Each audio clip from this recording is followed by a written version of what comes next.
የትኛው ክፍለ ጦር ውስጥ ነበር ድሮ የነበርኩ አለኝ። በጣም ደነገጥኩ። ከእናት ጋር ያለ ኮኔክሽን በጣም ከፍተኛ ነው። ፖሊስ ላይ ስትገባ ከቤተሰብ ምንድን ነው የመጣው? ሻንጣው ተከፈተና በዛ በሶማሌ ተራ ቁልቁለት ላይ ብር ተሰራ። እንግዲህ 2 ሚሊዮን ብር ስትማች ያ ሁሉ አመጽ እንዲመጣ የአዲስ አበባ ልጅ ፖሊስ መሆኑ ነው። ኢንተርቪው ስላደረኩት ስንወጣ መጀመሪያ አንተ ነው ምደፋልኝ በህዝብ ፊት ማለት ነው። ሰዎች በጥይት ሲመቱ ባይኔ ቆሜ አይቻለሁ። የግብረ ሰዶማዊን ጉዳይ እንዴት ልትዘግበው እንዴት ለማህበረሰቡ ላሳውቀው ብለህ መነሻ ተነሳ? ያዘው ቦርሳ እንዲህ በዚፕ የሚዘጋ ቦርሳ ነው፣ የቆዳ ቦርሳ ጠረጴዛ ላይ ያስቀምጠና ከፍት ታረገና ሽጉጥ። ጠቅላይ ሚኒስትር መለስ ዜናዊ ብዙ ሰው ያው በቴሌቪዥን የሚያቸው አንተ ስራ አጋጣሚ ለማውራት ገጥሟል። ያገኘሁትን በር ከፍት አድርጌ ስገባ ጠቅላይ ሚኒስትሩ ቢሮ ውስጥ ገባሁ እና ከርቀት ቀና ብለው ሲያዩኝ አይን ላይ ተገጣጠምን። በዛች ቅጽበት ውስጥ ከኋላ ጋርዱ ማጅራቴን ይዞ እንዴት አድርጎ ጎትቶ ብታይ እንዴት እንዳንጠልጠለኝ ልነግር አልችልም።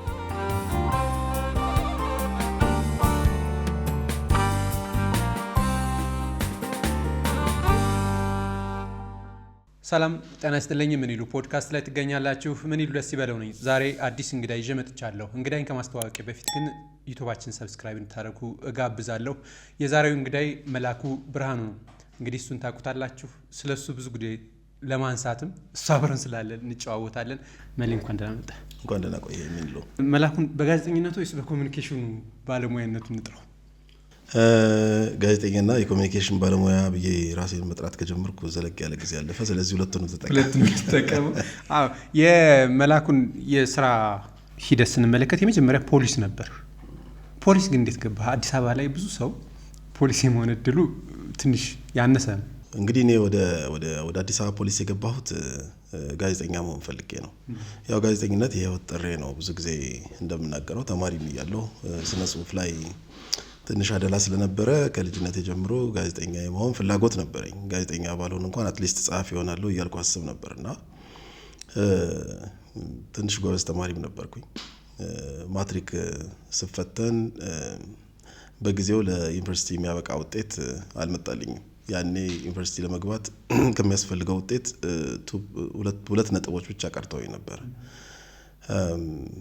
ከዛ በኋላ እንግዲህ መማር ነበረብኝ አይደለም ጆርናሊዝም ጋዜጠኛ ለመሆን እና ደግሞ በጣም ኢንትረስት የነበረኝ እና ደግሞ ብዙ ሰው ያዳምጠው የነበረ እኔም ሰማው የነበረ የፖሊስና ህብረተሰብ ሬዲዮ ፕሮግራም ነበር። እነግዛው ዳኜ ምናምን ያው የዛን ጊዜ በጣም ነው ኢንፍሉዌንስ በደንብ የሚያደርጉብህ። ፖሊስና እርምጃው ጋዜጣ አለ። ሰዎች እሱን ጋዜጣ ይዘው ይመጣሉ። ጎረቤት አካባቢ ያያዋለሁ፣ ሰዎች ሲያነቡ ያለው እኔም አነባዋለሁ። ጋዜጣው እንዲህ እያልኩኝ ስለነበረ ያደኩት እዛ ሚዲያ ላይ መስራት በጣም ፍላጎት ነበረኝ። ሰው ስመጣ ወደ ሰፈር ቀበሌ በር ላይ የፖሊስ ቅጥር ማስታወቂያ ተለጥፎ አየሁ። ሰው እዛ መግባት የምችለው በዚህ መንገድ ብቻ ነው። ስለዚህ ፖሊስነት መቀጠር ፈለግኩና ተመዘገብኩ። እድሜ ያልደረሰም ነበረ ለፖሊስነት።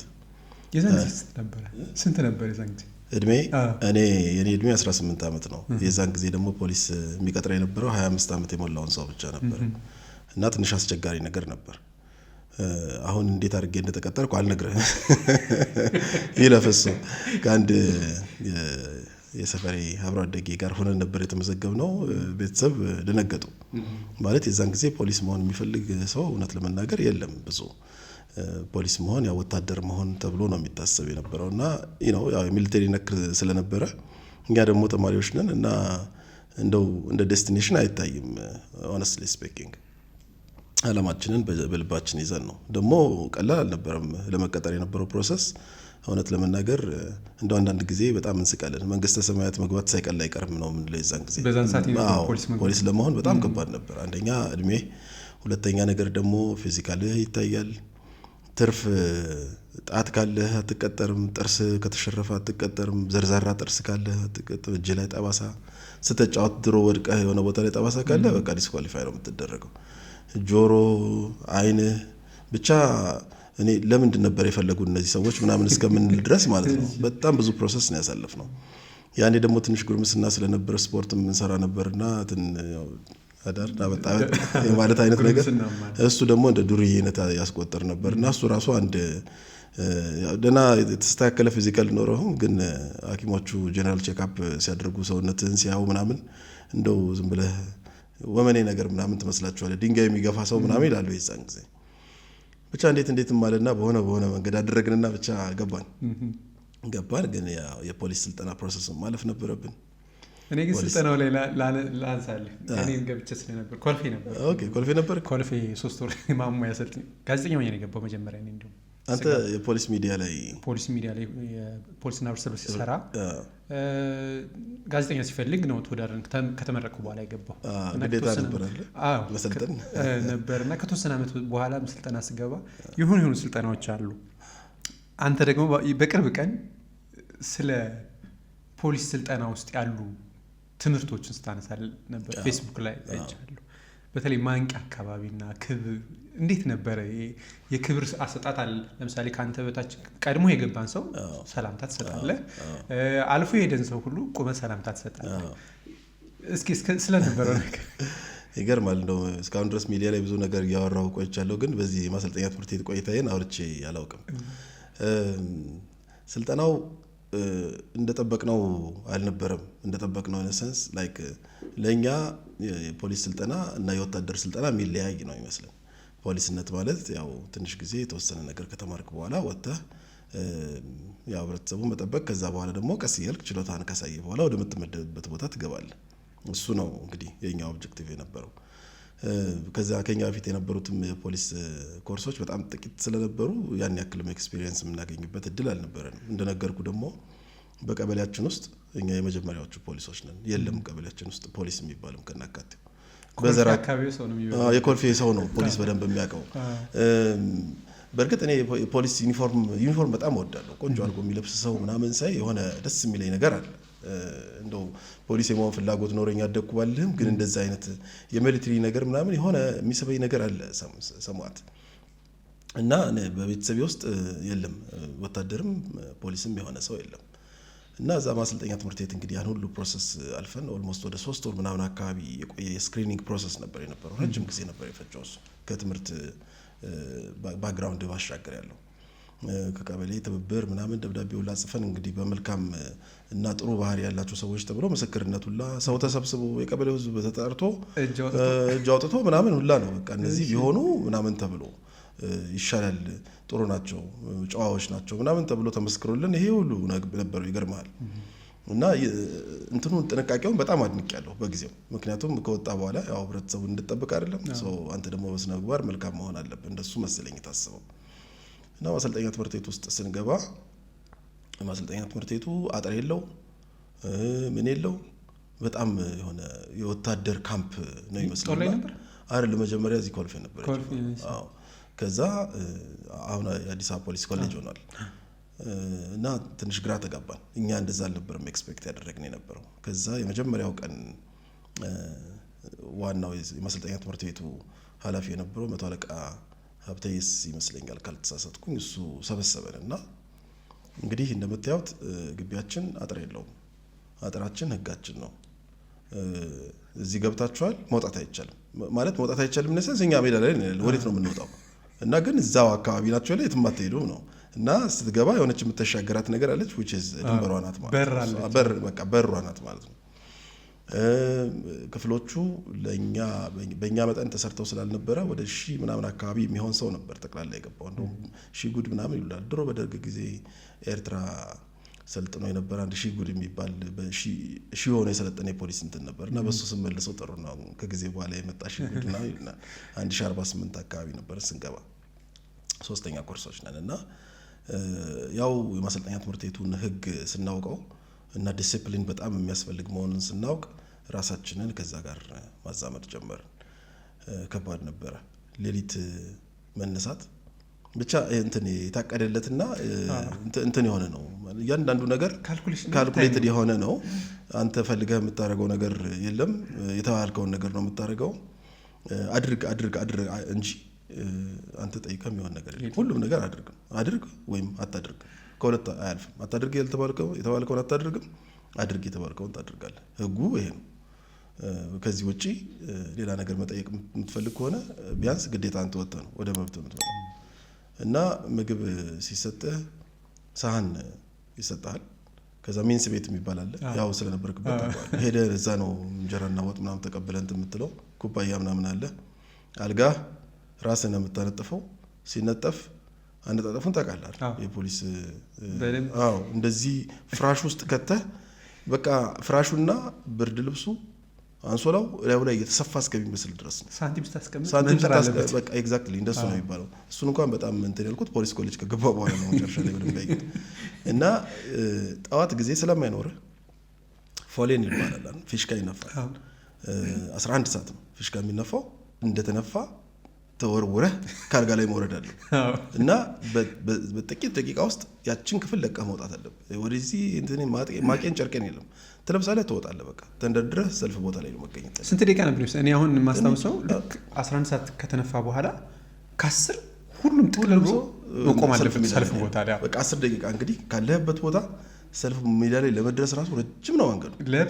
ለብሰህ ታጥበህ ለዛውም ደግሞ ጫማህን አስረህ ታህን አድርገህ ወገብህን በቀበቶ ታጥቀህ የሚያስፈልግህን ነገር ይዘህ ደብተርህን ይዘህ ምናምን ነው የምትወጣው። እንግዲህ ይሄ ሁሉ አሁን እኔ ራሴን ሳየው እውነት እኔ በዛ ስልጠና ውስጥ ያለፍኩኝ ሰው ነኝ ምናምን እላለሁ። በጣም ሌዚ ሆኛለሁ። አሁን ብዙ ዝም ብዬ እንትን ስል ነው ቶሎ ለመውጣት ራሱ አይሞላልኝ። እዛች ውስጥ በዚህ ሰዓት ውስጥ ያችን ክፍል ለቀህ ካልወጣ እና እዛው ውስጥ ከተገኘ መኮንኑ መጥቶ ካገኘ ከዛ አለቀል። ስለዚህ አልጋህን ለማንጠፍ ጊዜ ስለማይኖር ልክ እንደ ከረጢት ውስጡ ትሳብና ትገባና ተኝተህ እንደዚህ ነው የምተኛው። በቃ ማለት ላይ እንዳይበላሽ ማለት ነው። እንቅልፍ ሳይሆን የሚታይ አልጋው እንዳይፈርስ ማለት ነው። ብርድ ልብሱ ስትወጣ እንደገና እንደ እንትን ተመዘህ ልክ እንደ ቀንዳውጣ ከእንትን ውስጥ ተመዘህ ወጥተህ ነው በቃ ተንደድረህና በጣም ያስቀኛል እሱን ሳስበው። ከወጣ በኋላ ደግሞ ስፖርት ትሰራለህ። ስፖርት ከሰራ በኋላ እንደገና ትመለሳለህ። ከዛ በኋላ ደግሞ ሳህንን ደግሞ ትይዝና ሚንስ ቤት ትሄዳለህ። ምግብህን ከበላ በኋላ ደግሞ እሱን መልሰህ እንደገና ደግሞ ደብተርህን ይዘህ ትወጣለህ። ትቆጠራለህ ደግሞ ፎሌን የሚባላል እና በዛ ሰዓት እንትን ይጠፋበታል። አንዳንድ ሰው ሲተራመስ ወይ ኩባያው ይጠፋል የሚጠጣበት ወይ ሳህኑ ይጠፋል። ጠፋብኝ ብሎ ማመልከት አይቻልም። ጣልኩት ተብሎ ነው። እና አንድ መቶ አለቃ ዘካሪያስ የሚባል በጣም የምንወደው የህግ አስተማሪያችን ነበርና እናንተን የሚያክል ሰው ሳህን ነፍስ አውጥቶ የጠፋ ይመስል ሳህን ጠፋብኝ ስትሉ እንዴት ነው ማጣፍሩት? ሳህኑን ጣልኩት፣ ሪስፖንሲቢሊቲ ወሰደው። ጣልኩት እንጂ ጠፋብኝ አትበል። ምንም አይነት ነገር እንቅፋት መታኝ ልትል አትችልም። እንቅፋት መጥቶ አይመጣም። ራስህ ሄደህ እንቅፋቱን የመጣው። ስለዚህ ቢ ሪስፖንሲብል ለምታደርጉት ነገር ይል ነበር እና እስካሁን ድረስ እንደ ህይወት ፕሪንሲፕል እቆጥረዋለሁ። ጥፋትን መቀበልና የኔ ነው ብሎ ማሰብ ካጠፋው ማለት ነው። እና ስልጠናውን በጣም ታፍ ነበር። ሰልፍ ትሰለጥናለህ። ለየትኛውም ፕሮፌሽን ተዘጋጅ። ስትፈልግ ጋዜጠኛ ሁን፣ ስትፈልግ ዋቴቨር ኢንቨስቲጌተሩን ምን ግን በዚህ ፕሮሰስ ውስጥ ማለፍ አለብህ። ወታደራዊ ስልጠናው የማይቀር ነው። ስለዚህ ሰልፍ ትሰለፋለህ፣ የሰልፍ ስልጠና ትወስዳለህ፣ ጂዶ ትማራለህ። ብቻ በአጠቃላይ ወታደር መማር ያለበትን ነገር በሙሉ ትማራለህ። ጉዞ ተሸክመ መከራን በልተ ማለት ለምንድን ምን ላደርግ ነው የት ልዋጋ ነው ምናምን ብለህ እስኪመርህ ድረስ ማለት ነው። ማለት ከወጣ በኋላ እኮ ያው ብቁና ንቁ እንድትሆን ነው የሚፈልገው። አስተሳሰብህ፣ አካላዊ ጥንካሬ ፎርም እንዲሆንና ለህግ ተገዢ እንድትሆን ራስህን የመከላከል ብቃትም እንዲኖርህ ነው። መሳሪያ ተኩሳለህ፣ ኢላማ ልምምድ። ብዙዎቻችን ኢላማውን እንኳን ልንመታው ቀርቶ ጥይቱ የት እንደሄደም አናውቅም እኛ ስንተኩስ። ሆነስትሊ ስፒኪንግ አንዳንድ ልጆች አሉ ባክግራውንዳቸው ገጠር የሆነ ከዚህ ቀደም መተኮስ ምናምን የተለማመዱ ሰዎች። እኛ ጋር እኮ ግማሹ የአዲስ አበባ ልጅ የኢላማ ተኩስ ላይ ሲተኩስ እኮ ጥይቱ ጮኸቱ አስፈርቶ ተገልብጦ ምናምን እኮ በራሱ ጥይት ፈርቶ በራሱ የተገለበጠ ስንሳለ። ስለዚህ በደረቱ ተኝቶ አሰልጣኞች በእግራቸው ረግጠውት እንዳይነሳ ማለት ነው ተኩሱ። የሚያለቅሱ ልጆች ምናምን ሁላ ነበሩ አስታውሳለሁ። ያን መሰለ የምትባል ልጅ ነበረች እየተኮሰች እንበዋ በቃ ጥይቱ እየተተኮሰ አይኗን ጨፍና እያለች እና በጣም ያስቀኝ ነበር። መጨረሻ ላይ ኢላማ ምታል ያ ጥይት 20 ጥይት ነው የሚሰጥ። ያ ጥይት ተተኩሶ የፈለገበት ይግባ ብቻ ከዛ ጩኸት መገላገል ነው ነው። በዛ ፕሮሰስ ውስጥ አላለፍክም፣ ያንን ኤክስፔክት አታደርግም። ግን በሚደንቅ ሁኔታ ስትገባ የነበረ ማንነትና ስትወጣ የነበረ ማንነት በጣም ይለያያል። ሌላ ሰው ትሆናለህ። አሜን ትቀረጻለህ። በቃ ጃኬታችሁን አውልቁ ነው የሚባለው። ጃኬትህን ነው የምታወልቀው። ጃኬት ኔሴንስ የለበስከው ኮት ምናምን አይደለም። ሲቪል እያለ የነበረ ባህሪ ጋጠ ወጥነትም ከሆነ ስርዓት አልባነትም ከሆነ ህግ አለማክበርም ከሆነ እነሱ ነገሮች በሙሉ ይወልቁና አዲስ ሰው ነው የሚሰራው እዛ ውስጥ እና በመጨረሻ ላይ በጣም በሚደንቅ ሁኔታ 1000 ምናምን ባህሪ ይዘን የገባን ሰዎች 1000 ምናምን የሆነ አስተዳደግ፣ አካባቢ፣ ቤተሰብ፣ ማንነት እሱ በሙሉ የፈጠረው ሰብዕና ይዘን የገባን ሰዎች ስንወጣ ልክ ከፋብሪካ የወጣ ሳሙና ታውቃለህ፣ ተመሳሳይ ሆነን የወጣ ነው። ትምህርቱ ደግሞ አካዴሚክሱ በጣም ጥሩ ነበረ። ህግ ትማራለህ፣ የወንጀለኛ መቅጫ ህግ ስነ ስርዓት፣ የኢትዮጵያ ክሪሚናል ኮድን፣ ኢንቨስቲጌሽንን ያው በጣም እኔ ራሱ እንደዛ አልጠብቅም ነበር እኮ ስገባ የመጀመሪያ ቀን አሰልጣኙ ከዚህ በኋላ ከዚህ አትወጡ ማለት መኪናን ያሳየን እና መኪናው ሳይ በር ክፍት ነው እንዴ ከዛ በኋላ በቃ ከዛ አችልም። ሁለተኛው ቀን መጣና ከዚህ በኋላ ጠዋት 11 ሰዓት ተነሳለህ፣ ማታ 4 ሰዓት ትተኛለህ። ከ4 ሰዓት እስከ 11 ሰዓት በቃ መብራት ይጠፋል። መብራት ከጠፋ በኋላ መተኛት ፊሽካ 6 ሰዓት ቀጥይተኝ ተኝታ አንተ ሲደር በቃ ሁሉም ትርምስምስም። ፊሽካ ከተነፋማ በፍጥነት ደጅ መገኘት አለበት። ከዛ በተጨማሪ ትምህርቱ የሚገርመው እኔ ያው በብዙ ነገሩ አካዳሚስ የምንማርበት አለ ዩኒቨርሲቲ ነው እሱ ነው ትልቁ ብዬ የማስበው። ግን በጣም ከሚገባው በላይ በባህሪ ደረጃ የሚቀርጸው እሱ ነው አግኝቻለሁ። እኔ honestly speaking መጀመሪያ ፖሊስ ቤት በመግባቴ ሰብዕናዬን ቀርጾ ያስቀመጠልኝ ቤት በመሆኑ በጣም እወደዋለሁ ፖሊስን። ገና በልጅነቴ ምንም ሌላ ዓለም ባላየሁበት ከቤቴ ውጪ ሌላ ቦታ አድሬ በማላቅበት ዘመን ነው እኔ የፖሊስ ካምፕስ ገብቼ ትሬኒንግ መውሰድ የጀመርኩትና ለዛሬው ማንነቴ መሰረት የሆነኝ የዛን ጊዜ የነበሩት ትምህርቶች ናቸው። ያኔ የነበሩት ኦፊሰሮች ያስተማሩን ዲሲፕሊን፣ ያስተማሩን ህግን ማወቅ፣ ያስተማሩን ማገናዘብ፣ ነገሮችን ከብዙ አቅጣጫ መመልከት፣ ሪስፖንሲብል ዜጋ እንድንሆን ማድረግ እና ደግሞ ከራስ አልፎ የምትቆረቆርለት ዜጋ የምትቆረቆርላት አገር እንድትኖር በመቅረጽ በኩል እውነት ለመናገር በጣም ትልቅ አስተዋጽኦ ያደረገልኝ ቤት ነው። በጣም በኢንትረስት ነው የተማርኩት። ጎበዝ ተማሪ ነበርኩኝ፣ ተሸላሚ ነበርኩኝ። በመጨረሻ ላይ አካዴሚክስ ላይ ከወጣሁኝም በኋላ ደግሞ በጊዜውም የስነ ጽሁፍ ያው የነበረችኝ ችሎታ እዛ ላይ እንትን ነበርና 40 የስነ ጽሁፍ ዝግጅቶች ነበሩና እዛ ላይ በጣም ፌመስ ነበርኩ። ብዙ የኔ ኮርስ ልጆች የሚያውቁኝ አርብ ላይ በምናቀርባቸው ግጥሞች ነበረ አሉ። ግማሾቹ ካራቴ የሚችሉ፣ ግማሾቹ ጂዶ የሚችሉ፣ ግማሾቹ ከዛፍ ላይ የሚፈርጡ ምናምን በጣም ችሎታ ያላቸው ልጆች አሉ። እኔ ግን ወደ ወረቀት አካባቢ ነበር የነበርኩት። ብዙ የለመድኩት ነገር ስላልነበረ ሀልሺፑን ብቻ እኔ በምፈልጋት መንገድ ላይ ራሴን እየቀረስኩኝ እዛም ራሴን ዲሞንስትሬት አድርጌ እንትን አልኩ። ደስ የሚለኝ ነገር ከዛ ከወጣ በኋላ እንደገና እዛ አስተማሪ ነበርኩኝ። እዛው አስተማሪ ወደ ጋዜጠኝነት አልሄድክም? አይ ከሄድኩኝ በኋላ እንደገና ተመልሼ የፐብሊክ ሪሌሽን የህዝብ ግንኙነት ትምህርት አስተምር ነበርና ወደ 4-5 ኮርስ ምልህ ኮርሱ ይሄ አሁን አካዴሚክስ ኮርስ ሳይሆን ኮርስ ይባላል አይደል? አንደኛ ኮርስ፣ ሁለተኛ ኮርስ የሚባል የፖሊስ ባች አለ።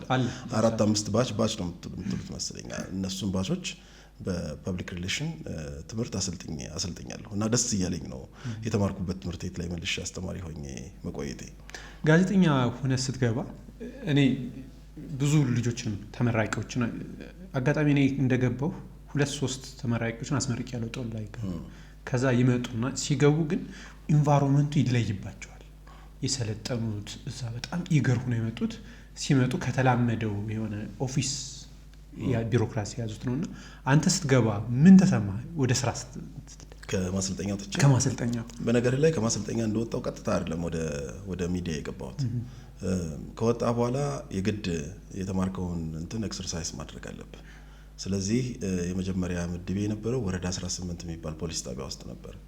ዩኒፎርም ለብሰን መሳሪያ ይዘን ጥበቃ ወጥተን አካባቢውን መልመድ፣ ማህበረሰቡን ማገልገል፣ የተማርከውን የወንጀል መከላከል ትምህርት ፕራክቲካል ማድረግ፣ ወንጀል ምርመራም ደግሞ የተማሩ እንደ የፊልድ ከመመደብ በፊት መጀመሪያ እሱን ፕሮሰስ ታልፋለህ እና እዛ ላይ ሰርቻለሁ። ሌሊት ጥበቃ ጠብቄያለሁ። ቀን በጣም ዊርድ የሆንብኝ ነበረ። ማለት ማሰልጠኛ ትምህርት ቤት ትማርና ዲሲፕሊኑን ይዘህ ቅድም እንዳልከው ነው። አለቆች ሲመጡ ሰላምታ መስጠት አለብህ። ቀጥ ብለህ ትቆማለህ። በቃ እዛ ላይ ደሞዝ ልትቀበል ስትል እኮ በወታደራዊ ሰላምታ ነው ደሞዝ ልትቀበል እና ለደሞዝ የሚባል ሰላምታ አለ። አንድ ወደዚህ ትሄዳለህ እሺ እዚህ አሁን ለማሳየት በጣም ያስቸግራል የሚያውቁት ሰዎች አጥቷል። ሁለት እርምጃ ወደዚህ ትሄዳለህ ትቆማለህ ደሞዝ ወደሚከፍለው ሰውዬ በእንትን ነው ተቀበለው ሰርቲፊኬት ደሞዝ ምናምን የሆነ ነገር ልትቀበል ስትል የምታደርገው ሰላምታ ትቆማለህ ወደሱ ትሄዳለህ ሁለት እርምጃ እንደገና ትቆማለህ ትቀበላለህ ከዛ በኋላ እንደገና ወደ ኋላ ሁለት እርምጃ ትሄዳለህ እንደገና ትዞራለህ ረጅም ፕሮሰስ ነው እና ለካስ ስትወጣ ይሄንን የሚያከብር የለ እኛ ተጋጨብን ከዚህ ጋር እና አንድ አሁን ኮሚሽነር ሆኗልና አለቃችን እሱ ነበርና አንድ ጊዜ ገና እንደገባን ልክ በመኪና ሲመጣ ያው የበላይ አይደለ ቀጠለና ሰላምታ ስንሰጠው በጣም ይገርመኛል። አሁን እሱ ያኔ እንትን ነበር ከትግል የመጣ ሰው ስለነበረ ብዙም እንትን አያውቅም ይመስለኛል ወታደራዊ ስነ ስርዓትና ምን ታሾፋላችሁ አለን። በጣም ደነገጠ። ምን ታሾፋለህ ምን ታሾፍበት ሰላምታ ነው የሰጠን በስነ ስርዓት ተጠንቅቀን ብለን ያው እዛች የተማርናትን ነገር ተንደፋድፈን መጣልና በቃ ፊቱ ላይ ምን ታሾፋለህ ወደዛ ስራችሁን ምናምን ተራጥሱሩ ምናምን ሲለን ከሄደ በኋላ በጣም ደነገጠ። ምንድነው what's happening ማለት የተማርነው ነገርና ይሄ ነገር አንድ አይደለም ማለት እስክንላመደው ትንሽ ጊዜ ፈጅቶ ነበርና በፊት እንዲያለማመዱን ደግሞ ተመድበው የነበሩት ልጆች የፖሊስ አባላት ነባሮቹ እንደ ፍሬሽ እያዩን በጣም ተጫወቱ። የሆነ ቦታ አቁመው ምናምን ጥለውን ይሄዳሉ። በቃ ነገሩ በሙሉ ግራ ይገባናል ምን እንደምንሰራ እናቅም። እነሱ ሄዱና ወይ ቤታቸው ይተኛሉ ወይ ይተውታል። ምድብ መልቀቅ የሚባል እና ብቻችንን ፀሐይ ሲከካን ውሎ ሰዓት እያየን ወደ ቤታችን የምንሄድበትን ሰዓት ያቺን ስነ ስርዓት ማክበር ነው እና ጥሩ አልነበረም። ግን በመጨረሻ ላይ ከማሰልጠኛ ትምህርት ቤት ትምህርታቸውን ጨርሰው የወጡ ልጆች ያንን ዲሲፕሊን ይዘው እንዲቆዩ ለማድረግ መሙያው ላይ ያሉ እየሰሩ ያሉት የፖሊስ አባላት ራሳቸው ዲሲፕሊን መሆን አለባቸው። ምክንያቱም ያበላሽዋቸዋል። ከዛ ብዙ ጊዜ የምመለከተው ስለሆነ ነው። ከዛ አይ ቲንክ የአዲስ አበባ ፖሊስ እንደገና ሪቫይዝ አደረገና ሙያው ላይ የነበሩትን ነባሮቹን ማሰልጠን ጀመረ እንደገና መልሶ because ብዙዎቹ ሲመጡ ከትንሽ ጊዜ በኋላ ኮምፕሊትሊ ሌላ ሰው እየሆኑ ያ ሁሉ ትምህርት እየፈረሰ መጣ። እኔ እንደነገርኩ ዩኒፎርም በጣም እወዳለሁ እና ስወጣ የተሟላ ነበር የተሰጠን የፖሊስ ዩኒፎርም ቶሎ ተብሎ በጣም በአስቸኳይ ይመረቁ ተብሎ ስለነበር የተመረቀን የነበረው ቀበቶ አልመጣም ነበር ሳይደርስ ነው ቀበቶ የወጣ ነው። ስለዚህ ቀበቶ ብዙ ሰው የየራሱን ቀበቶ ምናምን ማድረግ ጀመረና እኔ አንድ ነባር የፖሊስ አባል ነበሩ እዛ ባሻ ነገር ናቸውና አንዲት ፖሊስ የምትል አርማ ያላት ቀበቶ አለቻቸው እና በቃኝ ሰውዬ መለመን አለብኝ ምናምን አልኩ የራሳቸውን ቀበቶ እንዲሰጡኝ። ከዛ ባሻ አሁን እየተመረቅ ነውና ደግሞ ያው እዛ ማሰልጠኛ ትምህርት ቤት ውስጥ ተታወቃለሁ ስነ ጽሁፉም ላይ ምናምን ትምህርቱም ላይ እና ጎበዝ ነኝና ስሜም ይታወቃልና ይወዱኛል። እቺን ቀበቶ እንዲሰጡኝ ፈልጌ ነበር ምናምን አልኳቸው። ፌድ አድርጋለች ቀበቶዋ በጣም ረጅም ጊዜ ከመደረጉ የተነሳ ጥቁር ነው መሆን ሲገባው ወደ ነጭነት ሄዷል። ብዙ ከመጣጣው ወይዋላ ግን ብረቷ ደስ ትላለች ምንም አትሆንም። ከዛ ሰጡኝ የራሳቸውን ቀበቶ ሰጡኝ እንደ ሽልማት ማለት። ከዛ እሱን ቀበቶ ጥቁር ቀለም አስቀባሁት የብረት ቀለም ያኔ በቃ አዲስ መሰለ። ከዛ የተሰጠንን ልብስ ከጓደኞቼ ጋር ሆነና አለን ዩኒፎርም በጣም የምንወድ ልጆች ሰንጋተራ ሄደን 35 ብር ከፈልንና አስበተነን። ትልቁን ነው ወሰድነው ኤክስትራ ላርጅ ምናምን ትልቁ 3XL ነው ሆም ብለን ነው በልካችን ለማሰፋት ምክንያቱም በልክ አይደለም ልብሱ አይደለም። ከዛ ሄድና አንድ ጎበዝ የሚሊቴሪ የሚሰፋለ ምናምን ተብሎ ሰው አሳየን። እዛ ሄደን ለካርጎ ብታይ በቃ እንዴት አርጎ እንደሰፋለን። ከዛ እሱ ቀበቶ ልብሱን ስለብሰው ላያችን ላይ እንደነገርኩ ደግሞ ትንሽ እንዳሁኑ ጭባ ነገር አይደለም ያኔ ስፖርት ሰራ ስለነበረ ጡንቻ ሰውነት ነበረኝና ደና ነበርኩ። ከዛ አሁን ጫማው ነው ችግሩ። ጫማው ደግሞ የወታደር ከስክሱን አልወደውም። ስለዚህ ያየሩ ጫማ ደግሞ አለ ካሙሽ ምናምን የሚባል ከስር እንደዚህ ድፍን የሆነ በጣም ቆንጆ ጫማ ነውና በዚፕ ምናምን የሚዘጋ ነው። ያኔ ያየሩ ጫማ ይባል ነበር። ከዛ እሱን ለመግዛት ደግሞ ገንዘብ የለንም። ከዛ 200 ምናምን ብር ተሰጥቶን ነበር ስንወጣ። በዛች በ200 ምናምን ብር በ100 ምናምን ብር እሱን መርካቶ ሄጄ ፈልጌ ገዛው። በቃ ከዛ ሱሪን ተጠቀልላለህ ልብስ እዚህ ድረስ ምናምን ታረጋለህ ቀበቶን ታረጋለህ ይተኮሳል ልብስ ተው በቃ እንዴት እንደማረብኝና እንደሱ ለብሼ ሰዎች ሲያዩኝ የድሮ ፖሊስ ወይም ደግሞ ወታደር መስላቸው ነበር። በተለይ አየር ወለድ መስላቸው ነበር እና ብዙ ችግር ፈጥሮብኛል በነገራችን ላይ እንደሱ መልበስ። አዎ እንትን ዞን 3 የሚባል አንድ ካሳሁን የሚባል የዞን 3 ኃላፊ ነበርና ከዛ ወረዳ 18 ከነበርንበት ወደ ዞን 3 በተወርዋሪ ፖሊስነት ተባልና ተዘዋወርን። ተወርዋሪ የሚባል በመኪና ከሱ ጋር መዞር ሊትራሊ ሰውየው የፈለገው አጃቢ ነው። እንደው ዝም ብሎ በተወርዋሪ ስም ምናምን ነው ሲሄድ ነው አብሮ ይዞን የሚሄደው። መኪና ውስጥ እንሆናለን። በቃ እኔና አንድ ደግሞ ሌላ ልጅ አለ ልክ እንደኔ አይነት መሰል የሆነ በልብሱ ተመረጥንና ይመስለኛል። ከዛ አንድ ቀን ቢሮ ጠራኝ። እሱ የደርግ መኮንን ነበር ድሮ። ከዛ በኋላ ኢህአፓ ነበር። ቀጥሎ በአዴን ሆነ። ቀጥሎ እንዲህ ብሎ ነው ወደ ፖሊስ እንትነት የመጣው። አሁን አሜሪካ ነገር ነው ያለው አሉ። ከዛ ጠራኝና ቢሮ መላኩ ፈልግ ያኔ የደርግ ንክኪ ምናምን የሚባል በጣም ሰው ሙሉ የሚፈራው ነገር ነበር። ይከሰስ ነበር ደርግ እና ከደርግ ጋር ውትድርና ሙያ ውስጥ የነበረ በሙሉ ታሳሪ ነበር። በፍጹም ምንም አይነት ነገር ውስጥ እንዲገባ አይፈቀድም። ከዛ ጠራኝ። የትኛው ክፍለ ጦር ውስጥ ነበር ድሮ የነበርከው አለኝ። በጣም ደነገጥኩ። እኔ እኮ ገና የ18 ዓመት ወጣት ነኝ። አሁን 19 ዓመት ሊሆነኝ ምናምን እየተጠጋሁ ያለው ነኝ። እንኳን አይደለም ከትምህርት ቤት እንደወጣሁ ነው እዚህ የመጣሁት። እና የትኛው ክፍለ ጦር ውስጥ ነበርክ ድሮ? የምን ክፍለ ጦር?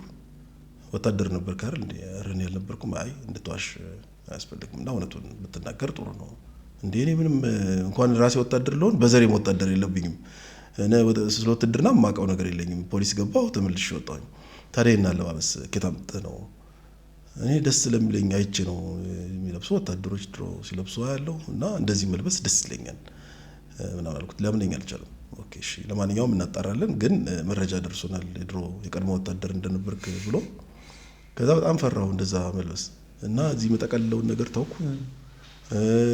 የወታደር የነገርኩ ያየሩ ለጭ ጫማውን እያስጠረኩ እየወለወልኩ በየቀኑ የምለብሰውን እሱን ትቼ ወደ ታች እቺ የምትጠቀልለች ፕላስቲክ ላይ ድረስ ወደ ታች ዘረጋሁት ምናምን። ለመዝረክረክ ሞከርኩኝ ግን አልመጣልኝም መዝረክረክ እውነት ለመናገር እኔ በተፈጥሮ ያልወድም እንደዛ።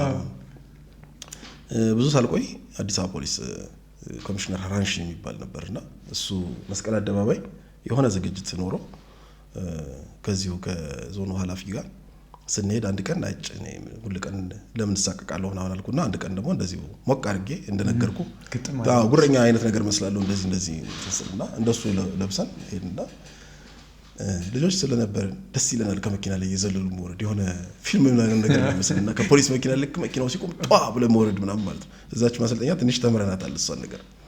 ከዛ ልክ መኪናው እንደቆመ መሳሪያ ይዘናል።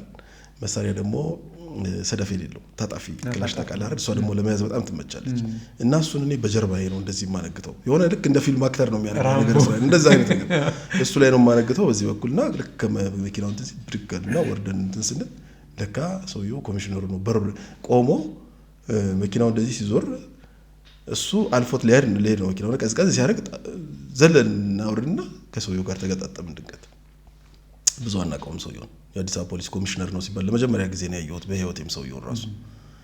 ከዛ በኋላ ወደ ዘይድና ምንድነው ኮሚሽነሩ ፊት እንደዚህ ዘላችሁ የምትወርዱት ምናምን አለና ተቆጣን። ታደሰና እሱ መሆኑን አላወቅንም፣ ደነገጥን።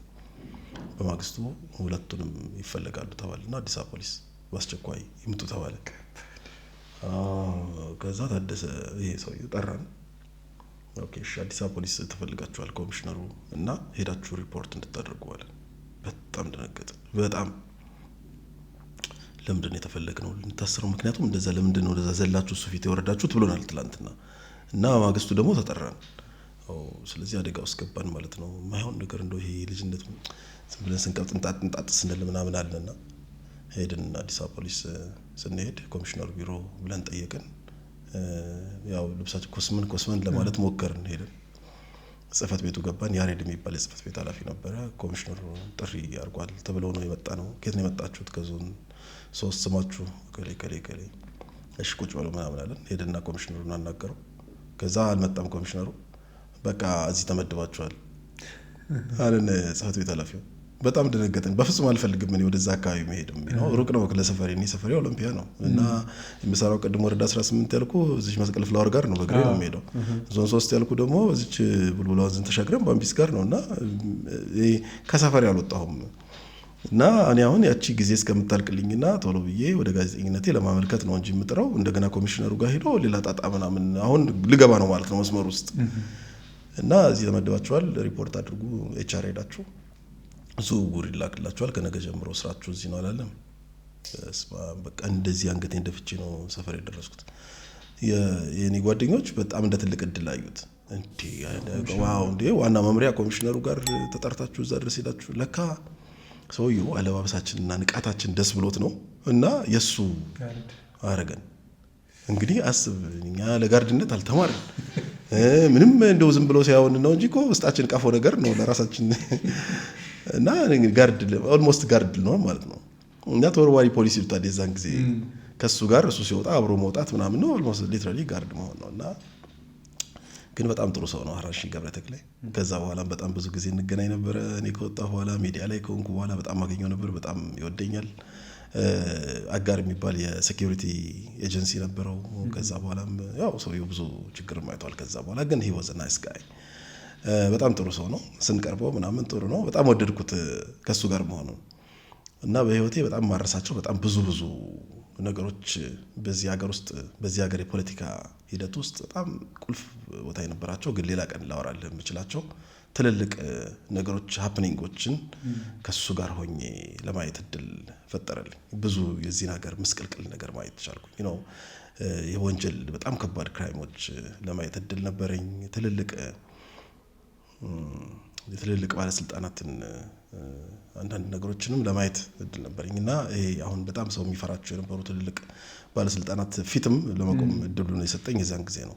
ከዛ በኋላ ጋዜጠኝነቱ እሱን ኤክስፖዠር ቢሰጠኝም ያኔ በጣም በማስታወሳቸው ግን አንድ ቀን መጽሐፍ ላይ በመጽሐፋቸው ትልልቅ ሁነቶች ላይ የመገኘት በጣም ኮንትሮቨርሺያል የነበሩ ሀራሺን በጣም ለትልቅ ችግርም ዳርገውት የነበሩ አንዳንድ ነገሮች ላይ በአጋጣሚ ከሱ ጋር ስለነበርን እዛ ተገኝተን ከአስገበ ነገሮችን ለማየት እድል ሰጠንና የታሪክ መስካሪ አድርጎ አስቀምጠን እንግዲህ እንደዛ ያልኩኝ ነው። አሁን ወደ ሚዲያ ዲፓርትመንት ገባሁ። ትንሽ አይ ጋርድነት ሲሆን ብዙ ሰዎች ሪስክ አለው። ሁለተኛ ደግሞ በቃ እሱ ጋር ነው ሁሌ የምትውለው። ቤተሰብህን እንኳን የማግኘት እድል እንደው በአንተ ብገልጸው ብለህ የምታስበው ገጠመኛለህ? በዛን ጊዜ ሄድክ የሆነ ስብሰባ ላይ እኔም አሁን ያልጠበቅኳቸው አሉ። ጋዜጠኛ ሆነ ፖሊስ ጋዜጠኛ ስትሆን ደግሞ የምታያቸው ነገሮች አሉ።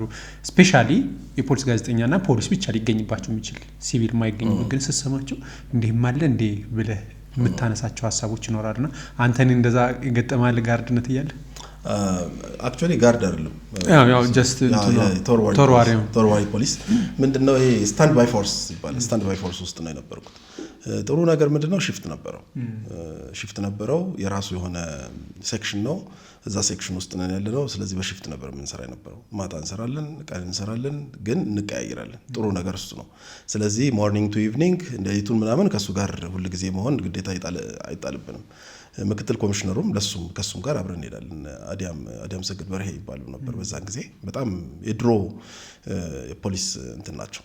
አዲያም ሰግድ ዌል ኤጁኬትድ የሆኑ በጣም ሲኒየር የነበሩ የፖሊስ መኮንን የነበሩ ሰው ናቸው። ያው እንትን እኮ ሲለወጥ ነው ስርዓት ሲለወጥ ኢህአዴግ ገብቶ ስርዓት ሲለወጥ የፖሊስ እንትኑን ፎርሜሽኑን ሙሉ ለሙሉ ለወጠውና ብዙ ሰዎች ከትግል ሜዳ የመጡ ሰዎች ፖሊስ ጋር ገቡ። ያልሰለጠኑ የፖሊስን ሙያ የማያውቁ ግን ወታደር ስለሆኑ ብቻ የገቡ አሉ። በአብዛኛው የሚመሩት የነበረው የፖሊስ ሰራዊትን እነሱ ነበሩ። የድሮ የነበሩት ፖሊሶች ያው እንደነገርኩ ከደርግ ጋር ንክኪ ያላቸው ተብሎ ተወግደው ስለነበር የተወሰኑት ናቸው ለመልሶ እንትን የተጠሩት። ታድሶ ነው ምናምን የሚባል እየተሰጣቸው የገቡ ያኔ ጀርመን የሰለጠኑ በጣም ስኪልድ የነበሩ። እኔ በደርግ ጊዜ የነበረው የፖሊስ ሰራዊት የነበረውን ንቃትና እንትን ይሄ ኢንተርናሽናል ስታንዳርድ የሆነ የፖሊስነት ሰርቪስ በጣም ነው የማደንቀው። ልብሳቸው ራሱ ይለያል ነበር። ልብሳቸው ራሱ ልዩ ነበር እና እኔ ስንት ናቸው ሜንታሊቲያቸው ራሱ የክራይም የወንጀል ምርመራ እውቀታቸው፣ የወንጀል መከላከል እውቀታቸው። ብዙዎቹ ጀርመን የተማሩ ናቸው። እዚህ ሀገርም ተምረው በብዙ ኮርሶች በብዙ ትሬኒንጎች ያለፉ ናቸው። የበቁ ናቸው። በቃ እንደዚህ ብዬ ልነግር አልችልም። ግን መንግስት ሲለወጥ የፖሊስ እንደ ፖለቲካ እንትን ታይቶ ስለነበረ ልክ ያኔ ደግሞ በደርግ ጊዜ አብዮታዊ ጦር ኃይሎች በሚባል ውስጥ ከሚካተቱት ውስጥ አንዱ ፖሊስ ነበር። የአብዮታዊ ጦር ኃይሎች ይባላል። አየር ኃይል፣ የባህር ኃይል፣ የምድር ኃይል ከዛ ደግሞ ፖሊስ ምናምን ተብሎ እና እዛ ውስጥ ጦር ኃይሎች ተብሎ ስለተካተተ ሰራዊት ተባለ፣ ፖሊስ ፎርስ ተባለ እና በሰራዊት ውስጥ ስለነበር የነበረው የዛን ጊዜ ልክ እንደ ወታደር ነበር የሚታይ የነበረው እና ደግሞ እንትን ነበረው ፈጥኖ ደራሽ የሚባል ፖሊስ ታውቃለህ? ድሮ ሲባል ድንበር ላይ በጥበቃ የሚሰማራው አገር የሚጠብቀው ወታደሩ ጋር ከመድረሱ በፊት አገር የሚከላከል የነበረው የፖሊስ እንትን ነበር እና ከአነስተኛ ነፍስ ወከፍ መሳሪያ እስከ ከፍተኛ ብረት ለበስ መሳሪያ ድረስ የታጠቀ የፖሊስ ኃይል ነበር እና የፊናንስ ፖሊስ ደግሞ የሚባል ነበር። ፋይናንስ ላይ ደግሞ ፖሊስ እና ፖሊስ ዘርፉ ብዙ ነው። ጉምሩክ የሚባለው ፊናንስ ፖሊስ የሚባል ነበር። የፋይናንስ ፖሊስ ለመባል ይመስለኛል። እና ፖሊስ ብዙ ቦታ ነበር የነበረው። ግማሽ ሰሚ ፓራሚሊቴሪ ፎርስ ነው፣ ግማሽ ሚሊቴሪ፣ ግማሽ ሲቪል ፎርስ። ከተማ ውስጥ ሲሆን ደግሞ ኮምፕሊትሊ የፖሊስ ስራ ብቻ የሚሰራ፣ ወጣ ሲል ደግሞ እንደገና ወደ ወታደርነትም የሚቃጣው በደንብ የታጠቀ ምናምን ነበር እና ሚሊቴሪ ፖሊስ ደግሞ ነበረው። ወፖ የሚባል ፖሊሶች ስርዓት የፖሊስ ስነ ስርዓት የሚያስከብረው በእኛ ጊዜ ስነ ስርዓት ተቆጣጣሪ የሚል እዚህ ላይ የለጠፉ ምናምን የፖሊስ ስርዓት ሲቀር ፖሊስን የሚቀጡ የሚያስሩ ምናምን ብቻ የእሱ ዘበኞች ነበሩ። በደርግ ጊዜ ደግሞ ሚሊተሪ ፖሊስ ኮፍያ ነበራቸው። የሚለብሱት ልብስ ራሱ የተለየ ነው። እዚህ ጋር የሆነ ጉንጉን ነገር እንትን ያደርጋሉ። ባለመሳሪያ ናቸው። በጣም ነው የሚፈሩት። ስርዓትህ፣ አለባበስህ፣ ጺምህ፣ የጸጉርህ ርዝመት ምናምን ሁላ ታይቶ ንጽህና፣ አቋቋምህ፣ አረማመድህ፣ ንቃትህ ምናምን እያየ በየመንገዱ አንተን ቼክ የሚያደርግ የፖሊስ ኃይል ነበር እና ፖሊስ ዘርፉ ብዙ ነበር። እንደዛ ስለነበረ አሁን እኛ ስንገባ ኮምፕሊትሊ ያ ሁሉ መዋቅር ፈርሶ ብዙም በማይታወቅ ሁኔታ ነበር እንትን ያለው። ታውቃለህ አይደል? አዲስ አበባ ያለምንም ፖሊስ ለ2 ዓመት እንደቆየች ከ83 በኋላ። አዎ ፖሊስ አልነበራትም እኮ። የሰላምና መረጋጋት ምናምን የሚባል ነበር የነበረው እኛ ተማሪዎች ሆነን እና ያለ ፖሊስ ምንም ሳትሆን ምንም ረብሻ ሳይፈጠርባት ፖሊስ በሌለበት ስርዓት ውስጥ 2 ዓመት የቆየች ከተማ አዲስ አበባ ናት። ከዛ በኋላ ነው እንደገና እንደ አዲስ ፖሊስ መመልመል የጀመረው እና ያቺ ጊዜ ሞቅታዋ ምናምን ሳታልቅ እነዚህ አዳዲስ ከትግል ላይ የመጡ አመራሮች በነበሩበት ጊዜ ስለነበርን እኛም ገብተን የነበረው የዛን ጊዜም ኤክስፖዠሩ ብዙ አልነበራቸውም። ከተማውን ብዙም አያውቁትም። እኛ የከተማ ልጆች ነን። ትንሽ አልተግባባንም። የአዲስ አበባ ልጅ ከሚመሩት ጋር ወመኔ ምናምን በዛ ይላሉ እነሱ። የአዲስ አበባ ልጅ ደግሞ ያው በምታውቀው ሁኔታ የአዲስ አበባ ልጅ ነው። አንዳንዶቹም እውነት እንደተባለውም ወመኔ ናቸው። አንዳንዶቹ ደግሞ ከተመደቡበት ቦታ ሰፈራቸው አካባቢ ሲሰሩ ከሰፈራቸው ልጆች ጋር ስለሚግባቡ የሚያጠፉ ልጆችንም እያዩ ዝም ብለው ያሳልፋሉ። ብቻ በጣም የሚያስቅ ግን በጣም ትምህርት የሚሰጥ ደስ የሚል ጊዜ ያሳልፈን። ከዛ በኋላ ፖሊስ ኮሌጅ ስገባ ነው ደግሞ በደንብ የፖሊስነትን እንትን ማጣጣም የጀመርኩት። ከዛ የፖሊስ ጋዜጠኛ ሆነህ እንዲሁ እኔም ከሲቪሉ ጋዜጠኛ በበለጠ ብዙ ነገሮች ታውቅበታለህ ማለት የአገሩን ፖለቲካ በተለይ የወንጀል ክሪሚኖሎጂ የሚባለውን ነገር ታውቃለህና በዘገባ ወቅት እንዲሁ ማትረሳው ነገር ይኖራል? እኔ በጋዜጠኝነት ህይወቴ ውስጥ ከህይወት ጋር ያስተዋወቀኝ ከሙያ ጋር ያስተዋወቀኝ የፖሊስ ጋዜጠኝነት ነው። እንደነገርኩ የነበረኝ ፍላጎት እና የስነ ጽሁፍ ችሎታ ነው እንጂ የጋዜጠኝነት ትምህርት አልነበረም። የስነ ጽሁፍ ትሬኒንጎች ትምህርት ቤት እያለሁኝ ወስጃለሁኝ። ያው ተማሪ እያለ የሚመጡ ትሬኒንጎች፣ ስልጠናዎች ምናምን ተወስዳለህ። ከዛ የተለየ እንትን አልነበረኝም። እንደነገርኩ ደግሞ ዩኒቨርሲቲ ለመግባት ጸጉራችንን ሳናበጥር ከጠዋት እስከ ማታ ድረስ ስናጠና የኖርን ሰዎች ማትሪክና ቀበሌ የሰራለትን አያውቅም ይባል ነበር። የዛን ጊዜ ለፍተን ዘጭ አደረግን እና በጣም ያስቀኛል እሱ አባባል። አንዳንድ ልጆች እኛ ተማሪዎች እያለን እንደው ሱሪያቸውን የጣሉ ተደባዳቢ የነበሩ ድርዬ ልጆች 3 ፖይንት ምናምን ነገር ሲያመጡ እንደው ዝም ብለው ሞልተውት ማለት ነው። እኛ ብቻ ጉድ ሰራን ማትሪክ፣ የመጀመሪያው ማትሪክ እና ያ ነው። ወደ ዩኒቨርሲቲ ደግሞ የነበረችው አንድ ብቸኛ ተስፋ አዲስ አበባ ዩኒቨርሲቲ ኮሜርስ፣ እነዚህ ነበሩ እና እሱ ውስጥ ልትገባ ካልቻልክ ምንም አይደለም።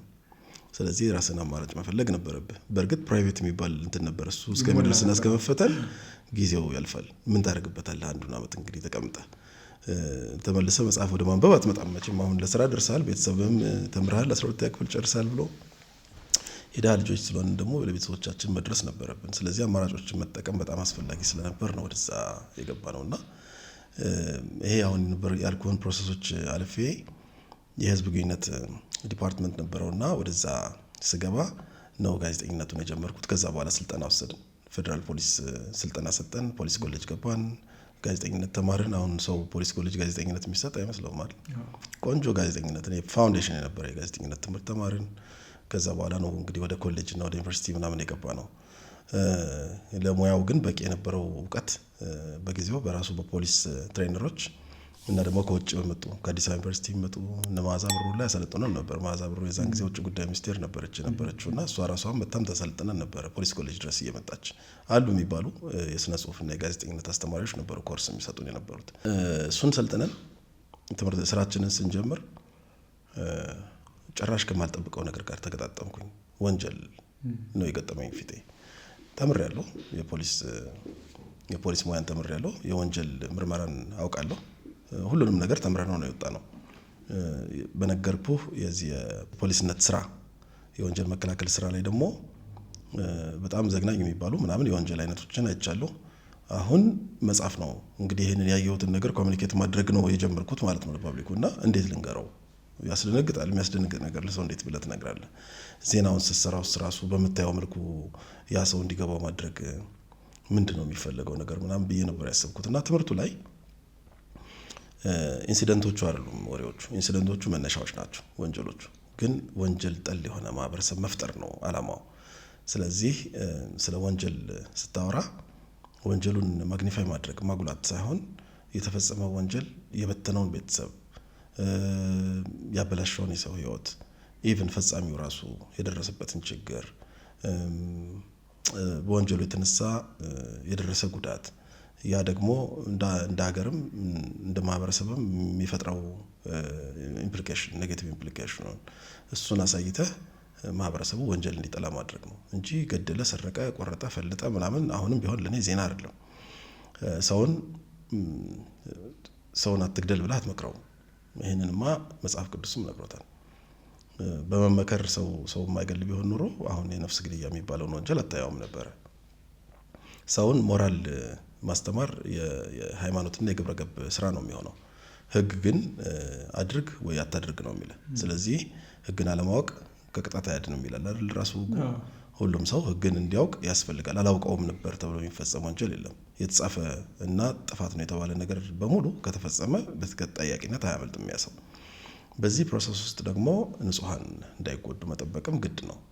በነገራችን ላይ ብዙ ሰው የፖሊስ ዋና ዓላማ እንትን ይመስለዋል፣ ወንጀለኛን ፈልጎ አድኖ መያዝ።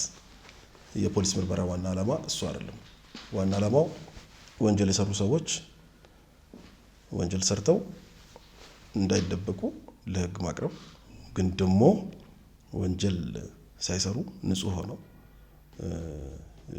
ወንጀል ጥፋት ውስጥ የተገኙ መስሎ የተያዙ ሰዎችን ደግሞ ንጽህና ማረጋገጥ ነው። ወይ ጥፋተኝነትን ወይ ንጹህ መሆንን ማረጋገጥ ነው። ስለዚህ መከሰስ አንዳንድ ጊዜ ጥሩ ነው። ከመጠርጠር መከሰስ ጥሩ ነው። ስትከሰስ ንጽህና ይረጋገጥልሃል። ስለዚህ you're free። እየተጠረጠርክ ከምትኖር እውነቱ ቢታወቅ የተሻለ ስለሆነ። አንዳንድ ሰዎች ደግሞ ወንጀል ፈጽመው እነሱ ይጠፉና ሌላ ሰው በእነሱ ዳፋ ውስጥ ወንጀል የፈጸመ መስሎ የሚገባበት አጋጣሚ አለ። ስለዚህ ፖሊስ ያንን ንጹህ ሰው ያለ ጥፋቱ እንዳይቀጣ የማድረግ ኃላፊነት አለበት።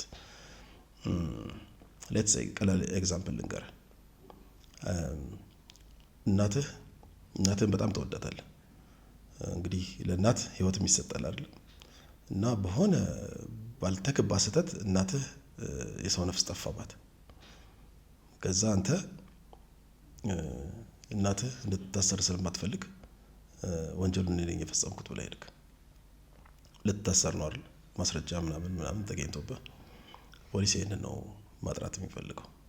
ማንም ሰው ባልሰራው ጥፋት በቸልተኝነትም ይሁን ሆን ብሎ ለሚደረግ የወንጀል ስራ በሌለበት እንትን የሰውን የሚወደውን ሰው እንኳን ከቨር ለማድረግ ብሎ እንዳይቀጣ ንጹህ መሆኑን የማረጋገጥ ኃላፊነት የፖሊስ አለ።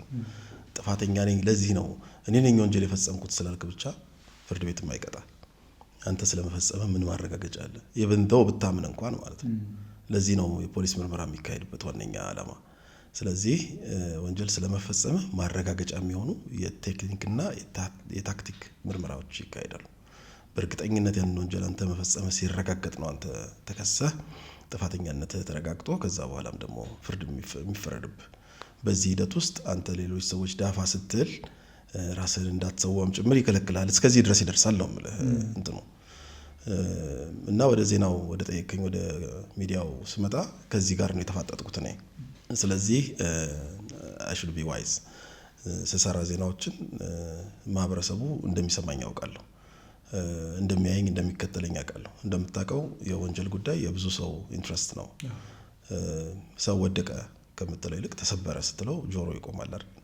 ሞተ ስትለው ደግሞ ሁሉ ሴንሶቹ በሙሉ እዛ ላይ ናቸው ያሉት። እና የሰው ልጅ በተፈጥሮ እኔ ብዙ ጊዜ ምን እላለሁ የተደበቀ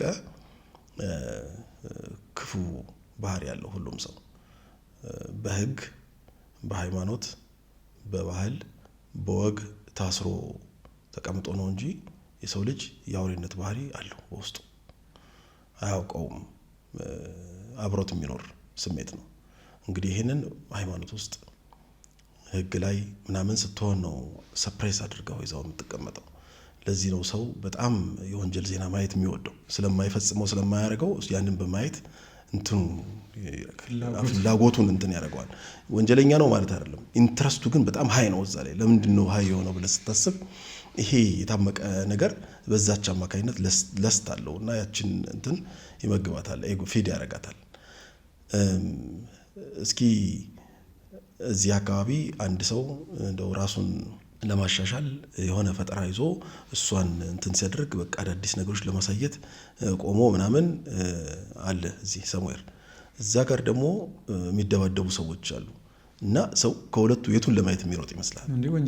ወንጀሉን ለማየት የሚሮጠው። ጮቤ የያዘ ሰው ምናምን ቢያይ እየሸሸ ምን እንደሚያደርግበት በጮቤ ማየት ይፈልጋል አይደል? ብቻ ተደብቆም ቢሆን ያችን ነገር ማየት ይፈልጋል። እና እንደዚህ አይነት ስሜት ላለው ሰው ልትነግረው የሚገባው ነገር የዚህን ወንጀል አስከፊነት ነው። ህይወትን እንደሚያመሰቃቀል ነው፣ መጥላት እንዳለበት ነው። ለዚህ ነው እኮ አንዳንድ ጊዜ ይሄ ወይ መንግስት ሲለወጥ ወይ ረብሻ ሲመጣ ወይ አንድ ነገር ሲፈጠር የሰው ልጅ ይፈጽመዋል ብለህ በፍጹም ማጠብቀው ወንጀል ሲከሰት ታያለህ። ይሄ ህግ የሌለ ሲመስል ኖርሙን ይስታል። አጥሩን ለቆ ሲወጣ ሰው አይተሃል አይደለም? ግርግር የነበረ ጊዜ በኢትዮጵያ ውስጥ አንድ ኢትዮጵያዊ ታምናለህ የሰው ልጅን ከነፍሱ በሳት ሲያቃጥል አያለው ብለህ በእድሜ ታምናለህ? የሰው ልጅ እንደዚህ አፕሳይድ ዳውን ተዘቅዝቆ ያረጋዋል ብለህ ታስባለህ? የሰው ልጅ ይሄን እነዛ ያን ያደረጉ ወጣቶች እኮ ቤት ውስጥ ቤተሰብ ያሳደጋቸው በመልካም ምግባር የነበሩ ደና ዜጋ የነበሩ ናቸው። የሆነ ነገር ሲመጣና ህግ የጠፋ ሲመስል ግን የሰው ባህሪ ይለወጣል። ዝርፊያ ምናምን አይታጠቅም። ደና ሰው ሲዘርፍ ሲያይተን እንደድሮ ገብቶ ኩንታል ምናምን እንትን ተሸክሞ ሲሮጥ አታይም? ያረጋዋል ብለህ እኮ አትጠብቅም ያ ሰው። እና ወንጀል ለመስራትና ህግን ለመጣስ አጋጣሚ ነው የሰው ልጅ የሚጠብቀው እንጂ ሁሉም ለመሳተፍ ጥቂት ሰው ካልሆነ በስተቀር ብዙ ሰው እዛ ውስጥ ሳያስበው ይገባል፣ ሳያስበው። ለዚህ ነው ብዙ ጊዜ ሰዎች ወንጀል ከሰሩ በኋላ ሰይጣን አሳስቶኝ ነው ብለው በሰይጣን የሚያሳብቡት ሳያስቡት የሚያደርጉት ነገር አለ። እና ያችን ሞመንት ራስን ገዝተህ እንድታሳልፍባት የሚያስችልን እውቀት ነው ማግኘት ያለብህ በወንጀል ዜና ውስጥ።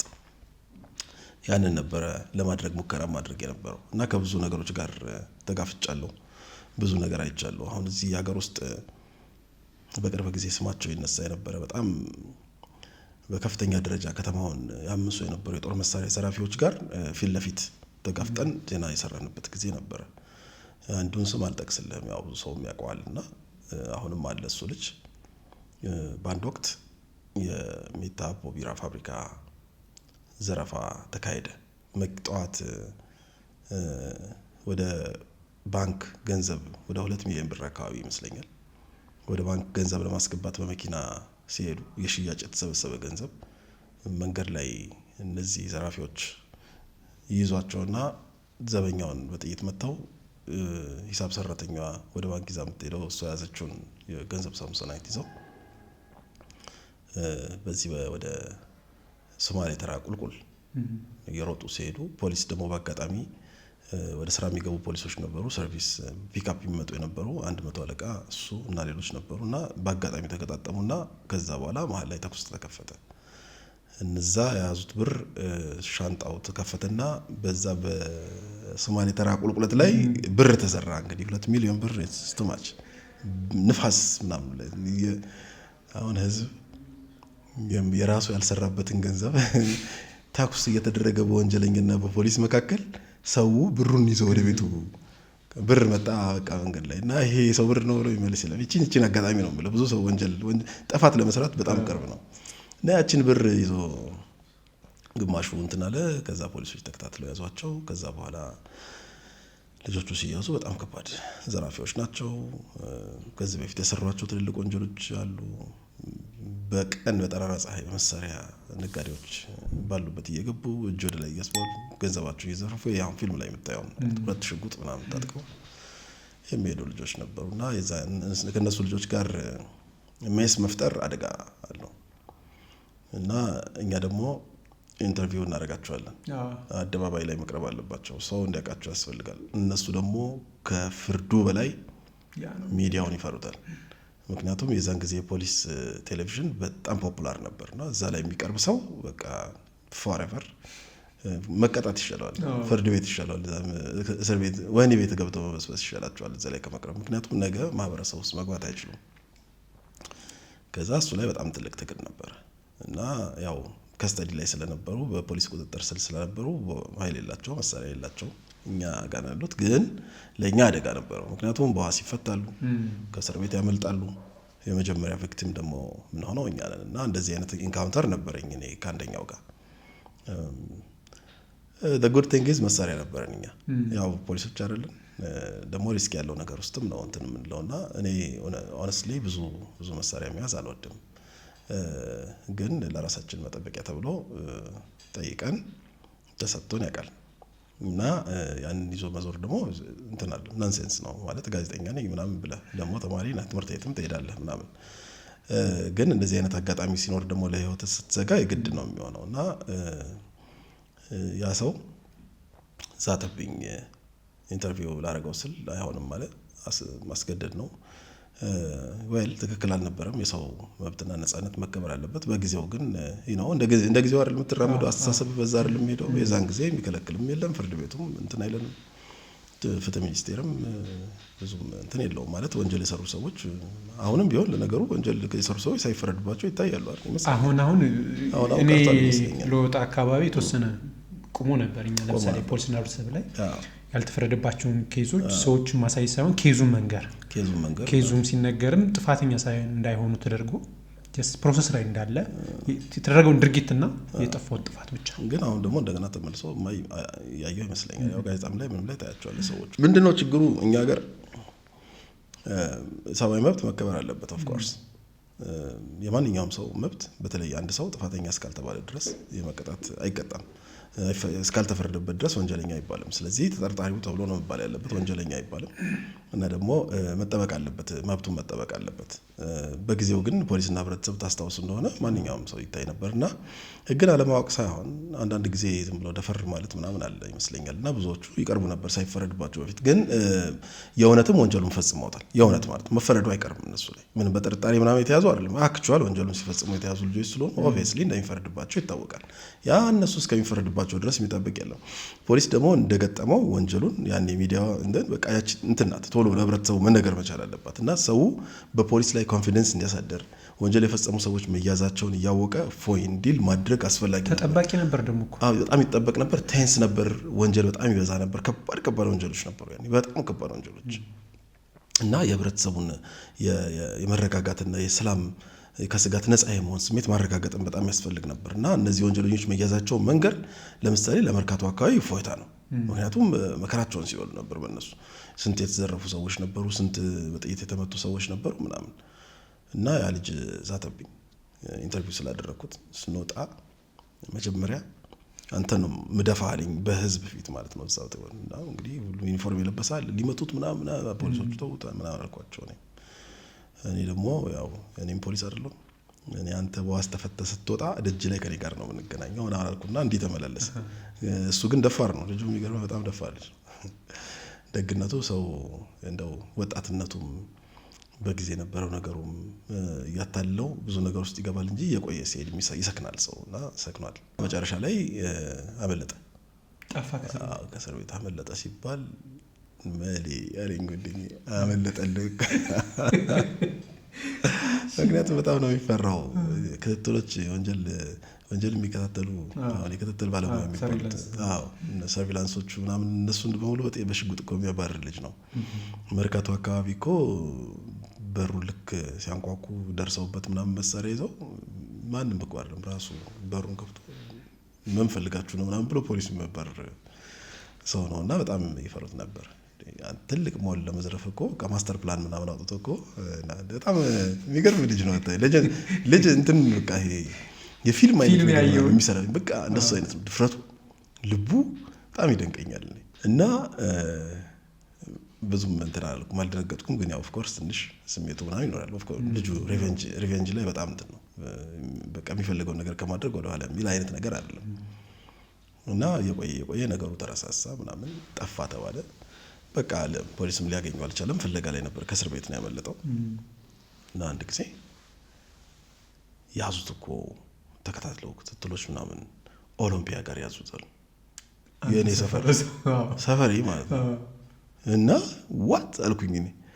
ከዛ ሄጄ ያለው የኔ ቤት እዚህ እሱ የተያዘው እዛ ጋር እና ይሄ ሰውዬ እያየኝ ምሮኝ ነው። እኔ ማታ ነው የምገባው እንግዲህ ያው ጀርባዬን ብሎ ደፍቶኝ እኮ ሊሄድ ይችል ነበር፣ ወይ ደግሞ አላገኘኝም ማለት ነው፣ እግዚአብሔር ጠብቆኛል ማለት ነው ብዬ ያሳለፍኩበት ጊዜ ነበር። እና እንደዚህ አይነት አጋጣሚዎች በጣም ብዙ አሉ። ምን ብናወራቸው ጊዜ አይበቃም። እንደው እኔ ግን ከእናትህ ጋር ያለ ኮኔክሽን በጣም ከፍተኛ ነው። ፖሊስ ላይ ስትገባ ከቤተሰብ ምንድን ነው የመጣው? ፍቃደኛ ነበሩ? አማራጭ አልነበራትም። እንደነገርኩ በቃ እኔ የመጨረሻ ተስፋዬ እንደ ደሃ ልጅ ትምህርቴ ነው እና ተምሬ ቶሎ ለእናቴ መድረስ እፈልግ ነበር።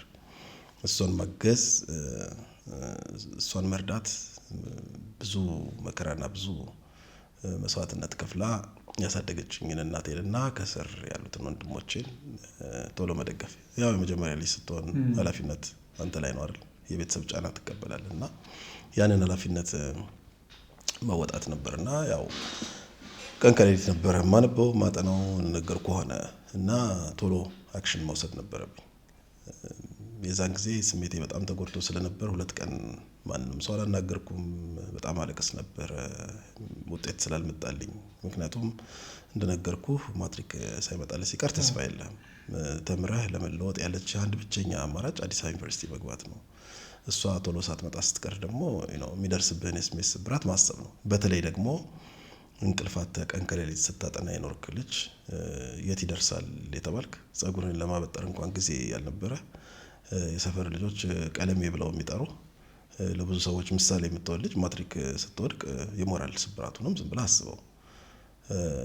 ደግሞ እሱ ብቻ ሳይሆን በጣም ሲያሾፉና ሲያለምጡ የነበሩ መጨረሻ ወመኔ ብለህ የምትጠራቸው እኛ እንኳን የቤት ልጆች ነን፣ የደጅ ልጆች የነበሩ ዱርዬዎች ደግሞ ውጤት ሲመጣላቸው ስታይ እሱም ደግሞ ትንሽ የስሜት ስብራት ያመጣል። እነዚህ ነገሮችና ተስፋዬ በሙሉ ጭልም ያለብኝ ነበር መስሎ የተሰማኝና 2 ቀን ከማንም ጋር አልተነጋገርኩም። እናቴ በጣም ተጨንቃ ነበር እና እሷ ትፈራለች። መጀመሪያም አያያዜ ብዙም ደስ አይላትም። አንዳንድ የሰፈር ሰዎች ደግሞ ኧረ ልጅ እንትን ያበዛል እንደሆነ ብዙ በማበደ ምናምን አይደል ይለቃል ምናምን ነገር እያሏት እንደው ብትሆ ሁላ ደስ ይላት ነበር። እሷ የምትፈልገው እኔን ነው፣ እኔ ደግሞ የምፈልገው እሷን ማገዝ ነው። እና እዚህ ላይ እሷም ለእኔ እኔም ለእሷ በተለያየ መንገድ ከዛ በኋላ ፖሊስነት ማስታወቂያውን ሳይ ማንንም አላስፈቀድኩም። የማትሪክ ወረቀቴን ይዤ መላኩ ብርሃኑ ብዬ ስሜን አስመዝግቤ መጣሁ። አላወቀችም። ከዛ በኋላ ቀበሌው ይሰብሰብና እንትናቸው ይረጋገጥ ሲባል ባህሪያቸው ልጇ ፖሊስ ሊሆን ነው። በጣም ደነገጠች። በጣም ፈራች። ላይክ ወታደርነት እንደመሄድ እንደመዝመት አይነት ነገር ነው በጊዜ ነበር የሚመስል የነበረው። እና ምን ነው ልጄ ምናምን አለች። አይ በቃ ደስ ዘቻንስ የምፈልግበት ቦታ ለመድረስ ስራ ማግኘት አለብኝ አንቺን ለማገዝ ነው ምናምን የሚል ይሄ እሷን ለማባባት አይደለም። ግን እኔ ይሄንን እንትን ብዬ ከዛ በኋላ ደግሞ ፕራይቬት ፈተና አለ አይደል? ፕራይቬት እሱ እስከሚደርስ ድረስ ይሄን እየሰራው እየተፈተንኩኝ ወደ ምፈልግበት መድረስ ፈልጌ ነው ምናምን አልኩኝ። ያው አዘነች። ያው ማሰልጠኛ ትምህርት ቤት ከገባ በኋላ መውጣት አይቻልም። በየሳምንቱ ቤተሰብ እየመጣ ይጠይቃል።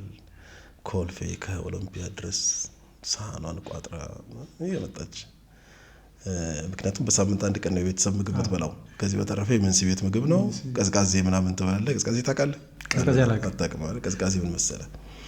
የኮልፌ አየር ፍሪጅ በጣም ከዛ በሳህን ይቀመጥና እግር ያለው ሳህን እግራም ሳህን የሚባል ነገር ታውቃለህ? ልክ ድሮ እስረኛ ምናምን የሚጠየቅበት ሆስፒታል ሰዎች በዳንቴል ሸፍነው ቤት ውስጥ አይጠፋም። በዘንቢል ምግቡን ከሚንስ ቤት የሚሰጠን ምግብ እንጠግባለን። ያው እንጀራው ደግሞ በጣም ወፍራም ነው እንደምታውቀው እና ደግሞ ብዙ በጣም ሲደክም ምግብ እንትን ይላል ይዘጋል ይመስለኛል። እና በጣም አድካሚ ቀን ስለሆነ የምናሳልፈው ምግቡን እናስቀምጠዋለን ስለሚተርፍ በሳህን ምናምን እናደርግና ደጅ በሩ እንትን ላይ እናስቀምጠዋለን። ያ የኮልፌ የሌሊት ብርድ አሁን ፍሪጅ 0 ዲግሪ ሴንቲግሬድ እንደሱ አያቀዘቅዝም እኮ ሲጠጣው ያድርና ጠዋት ቅዝቃዜው ልነግርህ አልችልም። እና ቀዝቃዜ የሚባል ምግብ ነው። ጠዋት ዳቦዋ ትንሽ ስለሆነች ቁርሱ ርቦን ነው ያቺ አጠቅመንም ደግሞ ከ11 ሰዓት እስከ 1 ሰዓት ድረስ ያለው ስፖርት ሌሊት 11 ሰዓት ተነስተህ ያን ሁሉ ስፖርት ሰርተህ መተታጠበህ ሲርብህ ያቺን ዳቦ ስታያት ራሱ ገና ይርባሃል እንደገና መልሶ በጣም ማለት ዳቦ በምናምን እና እሱን ማን ይበላል? እሷ መጨመሪያ ናት የምትሆነው። ዳቦውን ተሸከማለህ፣ ቀዝቃዜ ጋር ትበላለህ፣ ከዛ ተሻምተህ እሱን በልተህ ምናምን ነው። ስለዚህ በሳምንት አንድ ቀን የቤተሰብ ምግብ ይመጣል። የቤተሰብ ምግብ የእናትህ የሰራችው ምግብ የእሷ እንጀራ ምናምን ይናፍቃል አይደል? በሳምንት አንድ ቀን እናትህ በዘንቢል እሱን ይዛ ቤተሰብ በሙሉ በቃ ልጁ ምናምን ሊጠይቅ ይመጣል። የኮልፌ ሜዳ ታውቀዋለህ? ሰብሰብ ብትልና አንድ ቦታ ላይ ቁጭ ትላለህ ሳሉ ላይ ከዛ ምግቡ ይከፈታል። ከዛ ጓደኞች ምናምን ከዛ እየተጫወትክ እንዴት ነሽ ምናምን ስለ ቤት ምናምን እየጠየቅ ትንትላለህ። ከዛ በየወሩ ደግሞ የምትሰጥ የኪስ ገንዘብ አለች አይደል? ያቺን የኪስ ገንዘብ ደግሞ እናትህ ልትሄድ ስትል ይቺን ደግሞ ምናምን ብለህ ደግሞ ትሰጣለህ። ያ ታዲያ አያስደስትም? ለመጀመሪያ ጊዜ እኮ ቤተሰብ መርዳት ጀመርክ ማለት ነው። እና በቃ እናቴን የመደገፍ እሷን ቀን ማሳለፍ እንደደረስኩላት ያወቅኩትና የገባኝ በቃ እናቴ እስኪችን ያኔ 50 ብርም 60 ብርም ብዙ ነገር ይገዛል አይደል? በርበሬ እኮ ያስፈጫል። ያ ብር ቀላል አይደለም። እና ያኔ መደገፍ ጀመርኩኝና እንደው ምንም ሆነ አይደለም ፖሊስ ለምን እንደው ማለት በምድር ላይ ሰው የማይሰራውን ስራ ለምን አልሰራም? እንኳን ብቻ ገንዘብ የሚያስገኝ ሆነና ከጥፋት በስተቀር ያለ ምንም ጉልበት የሚጠይቅ ነገር ሆኖ እንኳን ለእናቴ መርዳት ቻልኩ ብያልኩበት ጊዜ ነበርና እንደዛ ነው የጀመርኩት። ከፖሊስ ከወጣ በኋላ የኢትዮጵያ ዜና አገልግሎት ነው የገባው አይደል? አዎ። ግን እዛ ብዙ ቆየህ? አዎ እንዴ ፖሊስ እንግዲህ የፖሊስ ሚዲያ መቼ ነው የጨረስክ? የወጣ ከፖሊስ 98 ነው የወጣሁት። የ97 ምርጫ ጊዜ እንዴት ነበር? ነበርኩበት ፖሊስ ቁጭ ብዬ ነው ያየሁት። 97 ምርጫ እንደ ፊልም ያየሁት ነው። ደስ እያለኝ ማለት በዛ ጊዜ መኖሬ ደስ እያለኝ ብዙ ታሪክ ስለማውቅ ማለት ነው። ምክንያቱም የ97 ላይ የነበረ እንዲሁም አዲስ አበባ ላይ መሸነፉ ያ ሁሉ አመጽ እንዲመጣ የአዲስ አበባ ልጅ ፖሊስ መሆኑ ነው የሚል ሬቶሪክ ነበረ። በጣም የተሳሳተ ሬቶሪክ ነው እሱ ነገር። እኔ እንደነገርኩህ የፖሊስና የአዲስ አበባ ፖሊስ ቴሌቪዥን ፕሮግራምን የጀመርነው እኛ ነን። ድሮ የለውም ነበር። ወደ ፌዴራል ፖሊስ ድሮ መላኩ ብርሃኑ ከአዲስ አበባ ፖሊስ ሪፖርተር ምናምን ተብሎ ነው የሚነበበው። ሰለሞን ወልደመድህን ከአዲስ አበባ ፖሊስ ሪፖርተር፣ የአዲስ አበባ ፖሊስ ሪፖርተር ለፌዴራል ፖሊስ ሚዲያዎች ነበር ነው። እና እኛ የምንሰራው ነገር አዲስ አበባ ውስጥ በጣም ብዙ ክስተቶች አሉ ከክፍለ ሀገሩ በላይ እና ቦታ ጠበባቸው። በየትኛው ሚዲያው እንደምታውቀው እሑድ ቀን 1 ሰዓት ናት። ፖሊስና ህብረተሰብ ሬዲዮ ፕሮግራምም 1 ሰዓት ነው።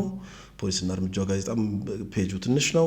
እኛ የምንሰራው እና የምናመርተው ነገር ብዙ ነው። ምን እናድርገው በቃ ሰርተን የሚቀመጠው ነገር በዛ ሰው እንዲያውቀው የምንፈልገው ነገር።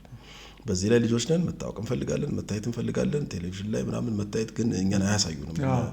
አሁን ይኸው ያሉ እነ ሰለሞን የዛን ጊዜ ሰለሞንና አበበ ሰለሞን አባቸው አያሳዩንም። እነሱ በቃ ራሳቸው ጨረፍ ያደርጉና እና አላየከኝም ብስል ምናምን ብለን ሁላ እኛ በቴሌቪዥን ሲተላለፍ ለማየት መብራት ሲጠፋብን ወሎ ሰፈር ድረስ እኮ ሄደን የቀበሌ መዝናኛ ውስጥ ቁጭ ብለን ራሳችን ይሁን ምናምን እንል ሰዎች ነበር እና እንደ ብርቅ ነበረ።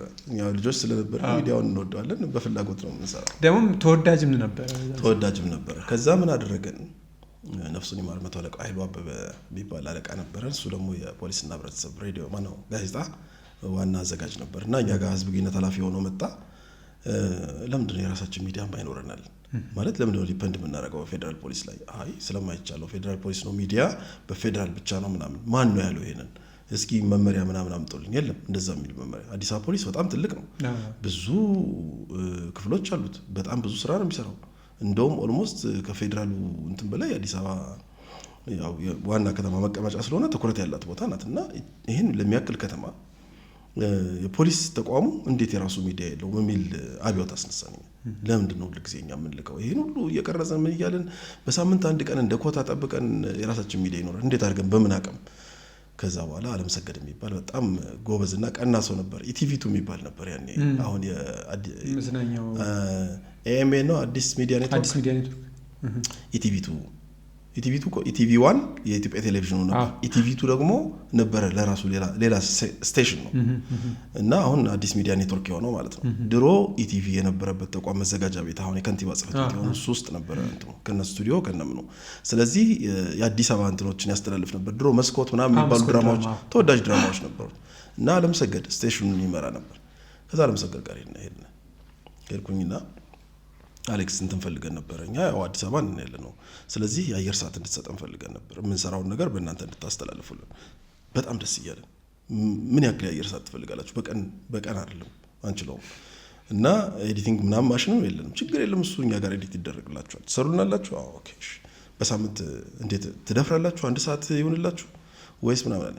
ቆይ እንደዚህ እናድርግ፣ በሳምንት 1 ሰዓት ይሁንና 30 ደቂቃ ማክሰኞ፣ 30 ደቂቃ ሐሙስ ይሁንልናል። እሱን ከተነጋገርን በኋላ ማስፈቀድ ስለነበረብን ፌደራል ፖሊስ ማመልከቻ ጻፍንና እኔና ሰለሞን የሚባል ጓደኛዬ ማን ጋር ገባን? ኮሚሽነሩ ጋር። ኮሚሽነሩ ማን ነበር ያኔ? አቶ ወርቅነህ ገበየሁን ማግኘት በጣም ሩቅ ነበር እንጂ ገባን። እንፈልጋለን፣ ድፍረታችን ደስ ይላል እና እንደዚህ ፈልገን ነበር፣ አስበን ነበር። ክቡር ኮሚሽነር እና ምናልን ኮሚሽነር ጀነራል ናቸው የዛን ጊዜ። ምን ችግር ይፈቀድላችሁ? ምንም በቃ ተገኝቶ ነው እናንተ ሚዲያ አግኝታችሁ ከሆነ ጎሃድ ማመልከቻችን ከነ ሰለሞን ተላቀቅ ቻው ምናምን ብለን አትሰጡንም ወይ ሲሉ እነ ሰለሞን ቆይ ለራሳችን መጀመሪያ እያልን አሁን የሚተርፈን ሁላ መስጠት ጀመርን የዛን ጊዜ። ከዛ የራሳችን ቴሌቪዥን ስቴሽን ኖረን በጣም ተወዳጅ ሆነ። የአዲስ አበባ ሕዝብ ጠቅላላ ቁጭ ብሎ የሚጠብቀው። ከዛ በሳምንት 30 ደቂቃ የነበረችውን 30 አንዳንድ ሰዓት አደረግነው በሳምንት 2 ቀን። ከዛ ሬዲዮ ፕሮግራሙ ተጀመረ። ከዛ የትራፊክ ፕሮግራም ተጀመረ። በደንብ እንትናንበት ሰራንበት። እሱ ላይ ስንሰራ ብዙ ቆየን 97 በቃ። ከዛ እኔ ደከመኝ፣ አሁን መለወጥ ፈለኩ ነው።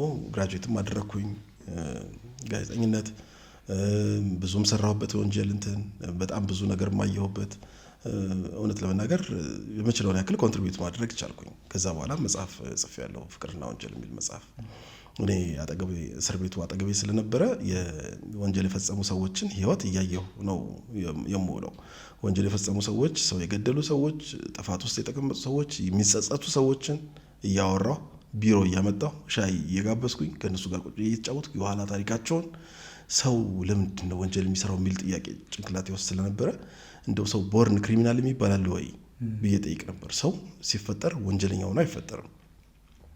ኢንሲደንቶች ናቸው ወንጀል ውስጥ የሚቀጡት። ስለዚህ ይሄ የወንጀል ለመፈጸም ያነሳሳቸው ምክንያት ምን እንደሆነ እና እንትን ናት፣ ሞሜንት ናት። የብስጭትና ራስን የመቆጣጠር ያለመቻል ሞሜንት ናት። ያችን ሞሜንት ብዙ ጊዜ ሰው አያልፋትም። እሷን አንድ ጊዜ ሰፕሬስ አድርገህ ማለፍ ከቻልክ፣ ጥርስህን ነክሰህ ዝም አድርገህ ውጣት ማለፍ ከቻልክ ከዘላለም ጸጸት ትድናለህ። ሰው ከማጥፋት ትድናለህ። የራስን ህይወት ከማበላሸት ትድናለህ። አንዳንድ ጊዜ ባሎች ሚስቶቻቸውን ገለው ልጆቻቸውን በትነው እነሱ እስር ቤት ሲቀመጡ እና እነዛ ልጆች ሜዳ ላይ ሲወጡ በጣም ያሳዝናል። ለምን ብዬ እጠይቃለሁ። እንደዛ የሚዋደዱ የነበሩ የሚፋቀሩ የነበሩ በአንድ ወቅት በአንድ ሳምባ የተነፈሱ የነበሩ ሰዎች ህይወትን በጋራ ለመኖር አንድ ላይ ተጣምረው የሚኖሩ የነበሩ ሰዎች ዛሬ አንዱ ሟች አንዱ ገዳይ ሲሆን ያሳዝናል። በመካከል ያፈራው ቤት ሲበተን፣ ማህበረሰብ ሲቃወስ፣ ቤተሰብ ደም ሲቃባ፣ ልጆች እንትን ሲሉ ሜዳ ሲወጡ ያሳዝናል። እቺ ሞመንት ብታልፍ ይሄ ሁሉ ነገር አይከሰትም እና እሱ ላይ ነበር ጥናት ማጠና የነበረው እና ብዙ ሰዎችን ሳወራ ኖሬሎ እና ብዙ ጊዜ ቆየሁኝ እና ይሄ ከወንጀልና ከወንጀለኛ ጋር መቆየቱ አሰለችኝ። ከዛ ሚዲያውም በደንብ መሰረት ያዘ፣ ስር ያዘ። ከዛ መውጣት አለብኝ አልኩኝ። ግን ከመውጣት በፊት 97 መጣ። 97 was kind of like ምን ብዬ ልንገርህ፣ አንዱ በጣም ትልቁ በኢትዮጵያ የፖለቲካ ታሪክ ውስጥ ሁልጊዜም ሲወሳ የሚኖር የሬዚስተንስ የተቃውሞ እና በቃኝ የማለት መገለጫ የነበረ ትልቅ ጊዜ ነበረ። ያ ጊዜ ቢወራ በማያልቅ ሁኔታ በጣም በብዙ ነገሮች ውስጥ አልፏል። በዛን ወቅት እኔ እዛ ሚዲያ ላይ ስለነበርኩኝ ብዙ ነገር አይቻለሁ። ሰዎች በጥይት ሲመቱ በአይኔ ቆሜ አይቻለሁ። ለተቃውሞ የወጡ ሌላ ምንም ዓላማ የሌላቸው እስረኛ እንዲፈታ፣ መንግስት ትክክለኛ ያልሆነ አካሄዱን እንዲያቆም፣ ብቻ በዲሞክራሲ መንገድ ሀሳባቸውን ለመግለጽ የወጡ ሰዎች በጥይት ሲበተኑ አይቻለሁ።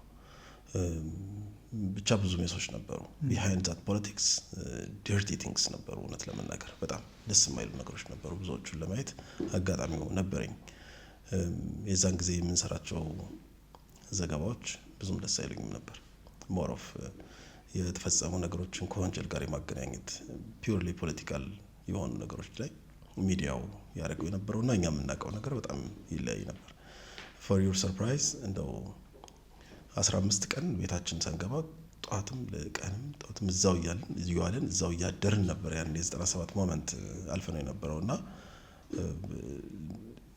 አሁን ደግሞ ሊከሰት የማይችል በጣም ትልቅ ምስቅልቅል ነበር ያለፈው በጊዜው አዲስ አበባ እና አዲስ አበባነት በጣም ጥያቄ ውስጥም የገባበት ትልቅ ችግርም የነበረበት ነበርና ፖለቲካው በጣም ደርቲ ነበር ነው። ታስታውሰዋለህ ሁሉንም ነገር። ያ ጊዜ ሲያልፍ በጣም ማይሆን ሬቶሪክ መጣ ፖሊስ ውስጥ። ብዙዎቹ የፖሊስ አባላት የአዲስ አበባ ልጆች ስለነበሩ በጊዜው ኮንትሪቢዩት አድርገዋል የሚል ስሜት ማለት ወንጀል የፈጸሙትን ሰዎች የልጆች ሰፈሮቻቸው ልጆች ስለሆኑ ለነሱ ያግዙ ስለነበረ ተቃውሞ ሲያነሱ፣ ድንጋይ ሲወረውሩ፣ መንግስትን ሲቃወሙ ማሰር ወይም ደግሞ መምታት እየተገባቸው አልፈዋቸዋል የሚል የማይሆን ነገር ይዘው መጡ የተወሰኑ ሰዎች። በስም መልጠቅስልህም አሁን በዛ የተነሳ ዋጋ ከፈሉ አዲስ አበባ የነበሩ ልጆች፣ በአጠቃላይ የአዲስ አበባ ፖሊስ አባላት የነበሩ ልጆች ለዳግም ስልጠና ተብሎ ጦላይ ነው የሄዱት። እርግጠኛ አይደለሁም። ወደዛ ምናምን ተወሰዱ። ቅንጅት ናቸው ተባሉ። የቅንጅት ደጋፊዎች ናቸው ተባሉ ብዙዎቹ። እና ብቻ እንትን አሉ። ትንሽ ሜስ ነበረ የተፈጠረው የነበረው ነገር። ምንድነው የሆነው? እነዚህ ድንጋይ የሚወረውሩት የሚረብሹት ልጆች ምናምን ልብስ እየለዩ ሆነ። ያው የአዲስ አበባ ፖሊስ በልብሱ ይለያልና ጸባቸው ከሌላው ጋር ሆነ። ወደ እነሱ መወርወር ጀመሩ። ተገቢ ያልሆነ ነገር ነበር። እናንተ ዞር በሉ እያሉ ማለት ነው ፖሊሶቹን። እነሱ ያደረጉት ነገር ልክ ፖሊሱ እንዳደረገው ነገር ተደርጎ ተወሰደ። ሆነስትሊ ያዳን ጊዜ ዋጋ ከፍሏል። የአዲስ አበባ ፖሊስ አባል የነበረ በሙሉ ከተማዋ ሰላምና መረጋጋት እንዲኖራት ለማድረግ፣ ረብሻው እንዲቆም ለማድረግ ዋጋ ከፍሏል። ጠዋት ከማታ ሽፍት ታጥፎ ከቤቱ ርቆ ከቤተሰቦቹ ርቆ ያለምንም ኢንፍራስትራክቸር ባልተሟላ ሁኔታ በረንዳ ላይ እዛው ኦፊስ ውስጥ ያችኑ ልብስ እየለበሰ እያደረ ከጧት እስከ ማታ ድረስ ደጅ እያደረ የከተማዋን ሰላም ለማረጋጋት በጣም ትልቅ ስራ ሰርቶ ነበረ። ግን በመጨረሻ ላይ ግምገማው ሲደረግ ብዙ የፖሊስ አባሎች ለረብሻው አስተዋጽኦ ነበራቸው ተባለና ሞር ደግሞ አዲስ አበባ ላይ ይጠብቁ የነበሩት የአዲስ አበባ ልጆች ነበሩ በአብዛኛው። ምክንያቱም ድሮ ፖሊስ መለመር የነበረው ከአካባቢው ነበር።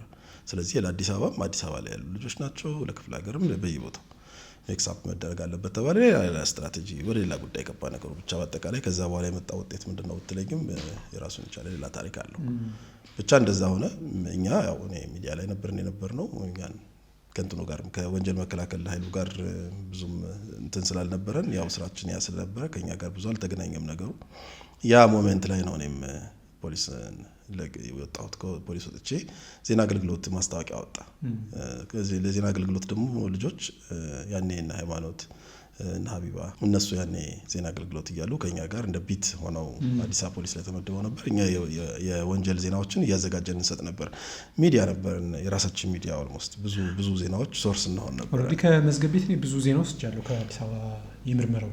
አዎ እኛ እንደ የፒአር ሴክሽኑ አለ አይደለም፣ የፕሬስ ሴክሽኑ አለ። እኛ ነን የምናዘጋጀው የምንጽፈው ምናምን። ምንም አይቸገሩም እነሱ። በየጊዜው የአደጋ ሪፖርት፣ የወንጀል ሪፖርት ምናምን እንሰጣቸዋለን። የዜና መሙያቸው ነው። እፎይታ የሚባል መጽሔቱ ላይ ወንጀል አምድ ነበረው። ተስፋዬ ገብረአብ ነበር የሚያዘጋጀው። ተስፋዬ ገብረአብን አግኝቼዋለሁ የዛን ጊዜ እፎይታን ሲያዘጋጅ። ከኛ ጋር ደብዳቤ ጽፎ የወንጀል እንትኖችን ዜናዎችን መውሰድ ይፈልግ ነበር። እኔም ደግሞ የምጽፍባቸው ሚዲያዎች ነበሩ። ስሜንም አልጠቅስም፣ ግን በጣም ህብረተሰቡ ሊያውቃቸው ይገባቸዋል በምላቸው ሚዲያዎች ላይም ደግሞ የወንጀል ታሪኮችን እንትናደርግ ነበርና ብቻ በአጠቃላይ ይሄ ወንጀል ጠል ማህበረሰብ እንዲፈጠር ለማድረግ የወንጀል ዘገባዎች፣ የወንጀል ሪፖርቶች መሰራጨት መቻል ነበረባቸው። እነሱን እንትናደርግ ነበረ። ከዛ ዜና አገልግሎት ማስታወቂያ አወጣ። ማስታወቂያ አውጥቶ አንድ ሪፖርት ከፍተኛ ሪፖርተር ነው የሚፈልገው። 70 ሰው ተወዳደረ።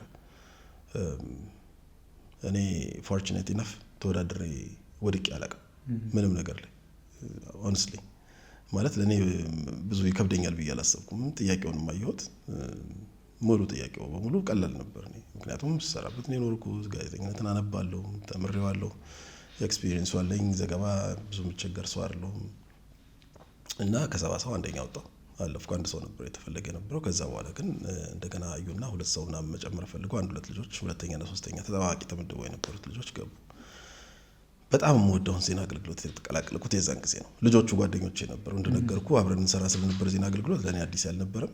ከኔ ቢሮ ዜና አገልግሎት ድረስ ዋኪንግ ዲስታንስ ነው፣ ቅርብ ነኝ ነው የነበርኩት። እኔ አዲስ አበባ ፖሊስ መምሪያ ነኝ። የዜና አገልግሎት ደግሞ ከፍ ብሎ ሾላ ጋር ነው ያለው እና እዛው ነው እንደገባ የቆጠርኩት። እዛ ላይ ሞኜ የፖሊስ ዜናዎች የኔ ነበሩ የነበሩት። ምክንያቱም በቃ ከሶርሱ ነው፣ ሶርሱ ራሱ እዛ ገባ እኮ።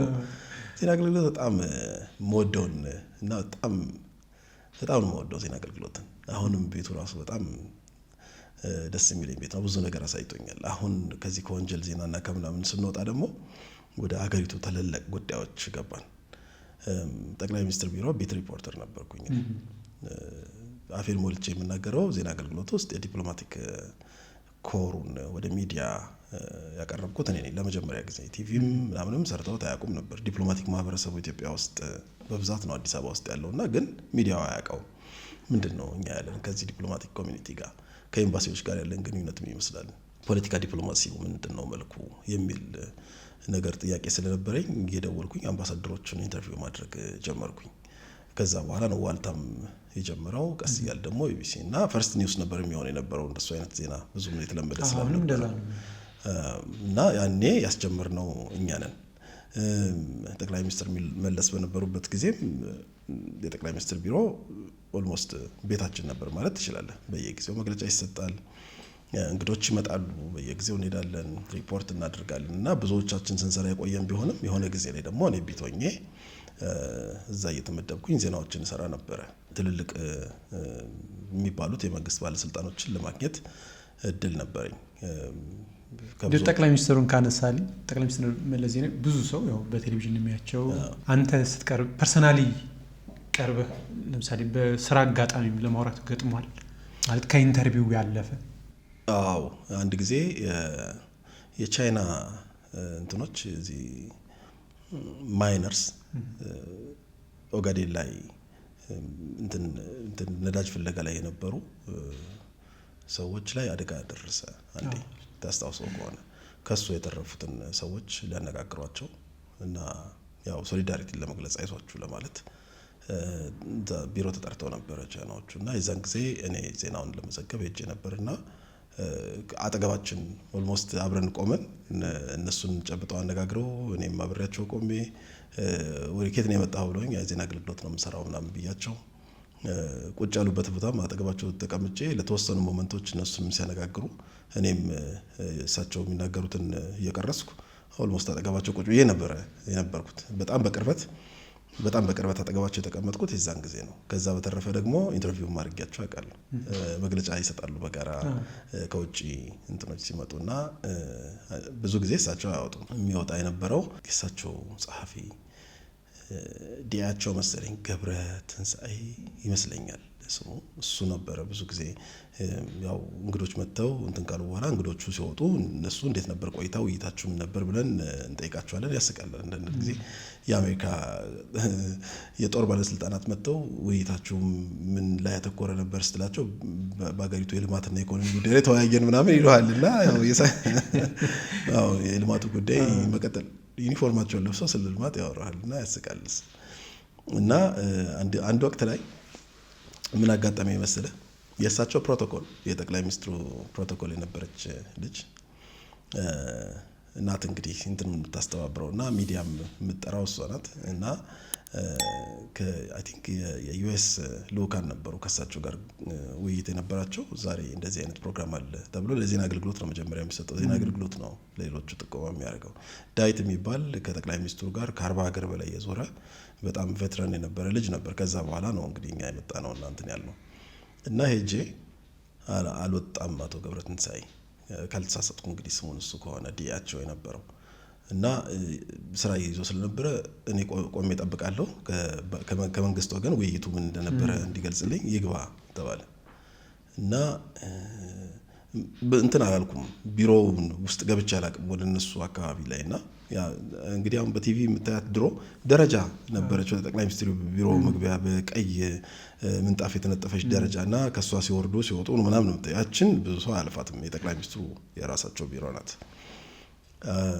ስገባ እኔ እኮ እስካሁን ድረስ እየጠበቁ ነው አለችኝ። እሷ ማለት ደነገጥኩኝ። እዛ አካባቢ እሳቸው እንዳሉ እና ድምፄን ትንሽ ጎላ ብሎ ነበር መሰለኝ። ገባሁ። ከዛ ከጸሐፊያቸው ጋር መረጃውን ወሰድኩና የገባሁበት በር ጠፋኝ። ልወጣ ስል በዚህም በር ነው ቤቱ ጋር እንደገባሁ ማስታወስ አልቻልኩኝም። እና እሱም ስራውን እየሰራ ነበረ። ዞር ስል ያገኘሁትን በር ከፈት አድርጌ ስገባ ጠቅላይ ሚኒስትሩ ቢሮ ውስጥ ገባሁ እና ከርቀት ቀና ብለው ሲያዩኝ አይን ላይ ተገጣጠምን። በዛች ቅጽበት ውስጥ ከኋላ ጋርዱ ማጅራቴን ይዞ እንዴት አድርጎ ጎትቶ ብታይ እንዴት እንዳንጠለጠለኝ ልነግርህ አልችልም። እንድች አድርጎ ነው የሳበኝና በሩን የዘጋው። የነገጡ ጸሐፊው በዚህ በር ምናምን ሲሉኝ አይ በሩ እኮ ጠፍቶብኝ ነው እንድትናገሩ ስለገባቸው ብዙ እንትን አላሉኝም። ቴፕ ሪከርደን ይዤ ግሪያዎችኝ ድንጋጭ ታስቡኝ ግሪያዎችኝ በጣም ደነገጥኩት። በጣም ማለት ፊት ለፊት ነው የተገጣጠመው ሊትራሊ። እና ሳያስቡት ጥበቃዎች አሉ እዛና እነሱም ያው ጋዜጠኛ ነው። የሴኩሪቲ ኢሹ እኮ ነው። የጠቅላይ ሚኒስትሩን ቢሮ ሳይፈቀድልህ ከፍተህ እና ማጅራትህን ተይዘህ እንትን እንድች ተስበህ ስትወጣ በጣም ትስቃለች። ፕሮቶኮላቸው እሱን ነገር ስታስብ ከዛ በኋላ አግኝቻት ነበረ 1-2-3 ቀን እሷ አይሲ ከገባች በኋላ ያቺን ሞመንት አትረሳትም። የሚገርም ታሪክ ነው እንዴ!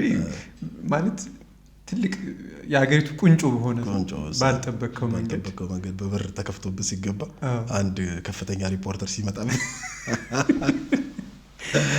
ብዙም አልቆየህም ይመስለኛል። ቆየሁ 7 ዓመት ከምናምን ቆየሁኝ። ወደ ግል ሚዲያዎች ጋር ከዛ በኋላ ነው ወይስ መጀመሪያ ምጽፍ ነበር ብለኛል። ግን ትልልቅ ጉዳዮች አሁን እንደው ከወጣ በኋላ ነው ይፋ ያረካቸው።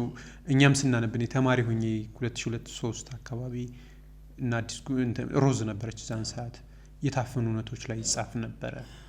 እኔ ከተጻፉ ጽሁፎች ተመሳሳይ ጾታዊም ግብረ ሰዶም ላይ የተጻፉ ጽሁፎች በጣም ይገርሙኛል። በዛን ሰዓት እንዳጋጣሚ ትምህርት ቤት የገባንበት ነው፣ እኔ ጆርናሊዝም የገባሁበት ነውና በአንድ በኩል ዳይለማም ነበሩ። እንትን ይላል መዘገብ አለበት የለበትም የሚል ሁለት ታሪኮች የመጡበት። ለምሳሌ ትምህርት ቤት ላይ የዘገበው ወይም የሰራው ጽሁፉ ላይ እናትን አናግረህ ህፃን ልጅ እንዴት ደብተር ውስጥ ወይም ቦርሳ ውስጥ ይደብቅ እንደነበርና ሐሳቡ እንዴት መጣልህ ነው። ከሱ ማለት የግብረ ሰዶማውያን ጉዳይ እንዴት ልዘግበው እንዴት ለማህበረሰቡ ላሳውቀው ብለህ መነሻ ተነሳ? እሱ የሆነው ከዜና አገልግሎት ከወጣው በኋላ ነው። እንደነገርኩ ፖሊስ ሚዲያ ላይ ያለው አይፈቀድም ለሌላ ሚዲያ መስራት ኦፍ ኮርስ። ግን በጣም ጠቃሚ ነገሮች አሉ የማያቸው ማህበረሰቡ ቢያውቃቸው ቢማርባቸው ብዬ የማስባቸው ሚዲያው ኢንተርቴን አድርጎት የማይበቃቸው። ስለዚህ እነዚህን የወንጀል ታሪኮች ሰው ቢማርባቸው። በተለይ በጣም ስስ ነኝ ለህፃናትና ለሴቶች ጉዳይ በጣም ሰንሰቲቭ ነኝ። ብዙ ጊዜ እየቆጨኝ ነው የምሰራውና የምሰራቸው ስቶሪዎች ብዙ ሰዎችን ተች ያደርጋሉ። አንድ ሁለት ስቶሪ በነገራችን ላይ የኢትዮጵያ ህግ ባለሙያ ሴቶች ማህበር የሚባል ነበር የዛን ጊዜ ወይዘሮ መዓዛ እና ስሟን ልዘነጋው ነው መሰለኝ ከመቆየት ብዛት እነሱን አስተባብረው የሰላማዊ ሰልፍ የተወጣበት እኔ የሰራሁት ዘገባ ነበር። አንዲት የ10 ወር ህፃን ተደፍራ የ10 ወር መደፈር ብቻ አይደለም ደፋሪዋ እንዳይታወቅበት ብሎ በምላጭ ፕራይቬት ፓርቷን በምላጭ ቆርጦት ደም ምላጭ ቆረጣት ምናምን ብሎ ለማስተባበል የሄደበት ርቀት እና የአባትየው እንባ አሁንም አይኔ ላይ አለ። እና ያው ኦብቪየስሊ ልጅቷ በጣም እንጃ እንግዲህ መትረፍ አለመትረፏን አላውቅም። ከዛ በኋላ በነበረው እንትን ሆስፒታል ገብታ ነው ያገኘኋት። የ60 ዓመት አዛውንት ቁጭ ብለው ምስር እየለቀሙ በራቸው ላይ ባሉበት አንድ ወመኔ ልጅ ባጥር ዘሎ ገብቶ በሽታ ሲዟቸዋል ደፍሯቸው። እና እነዚህ ይሄ የመድፈር ወንጀሎች በጣም አልወድም። በጣም የሰው ልጅ የመጨረሻ ክፋቱ የሚታወቅበት አረመኔና አውሬ የሆነ ሰው ልጅ ካልሆነ በስተቀር የማይፈጽመው ሀውካም እንስሳ አይደለም። የሰው ልጅ ሆነ እንዴት ራስን ስሜትን መቆጣጠር አቅቶ ያገኘኸውን ሰው መንገድ ላይ አፈነህ ትደፍራለህ? በዚህ ላይ በጣም ሰራ ነበር። ባስገድዶ መድፈር ላይ ዶሜስቲክ ቫዮለንስ ላይ በጣም ሰራ ነበር። ሰው ሴቶችን የሚያሰቃይ ባል፣ ሴቶችን የሚደበድብ የመንደር ጎረምሳ በፍቅረኝነት ስም ቤት ውስጥ እያስገባ በጩቤ የሚወጋ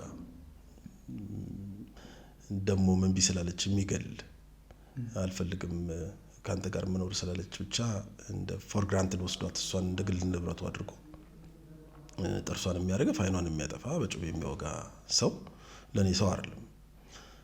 እነዚህ ነገሮች በጣም ደስ አይሉኝም ነበርና በጣም ጊዜን ሰጥቼ ሰራባቸው ነበር።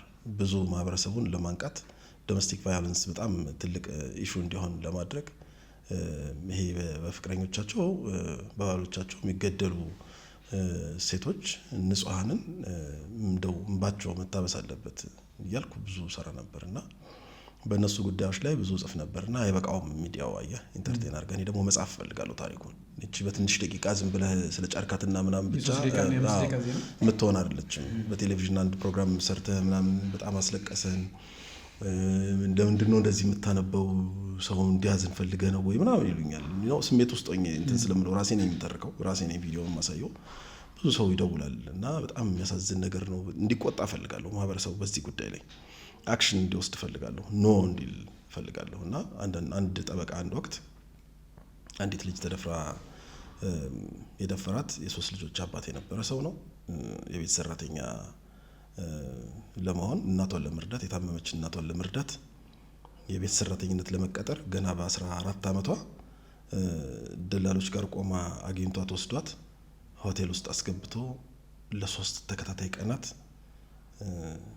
በር እየዘጋ እዛ ሆቴል ውስጥ የሆቴሉ ሰራተኞች ናቸው መጨረሻ የደረሱት ደፍሮ ተጫውቶባት ኦልሞስት ማለት ነው።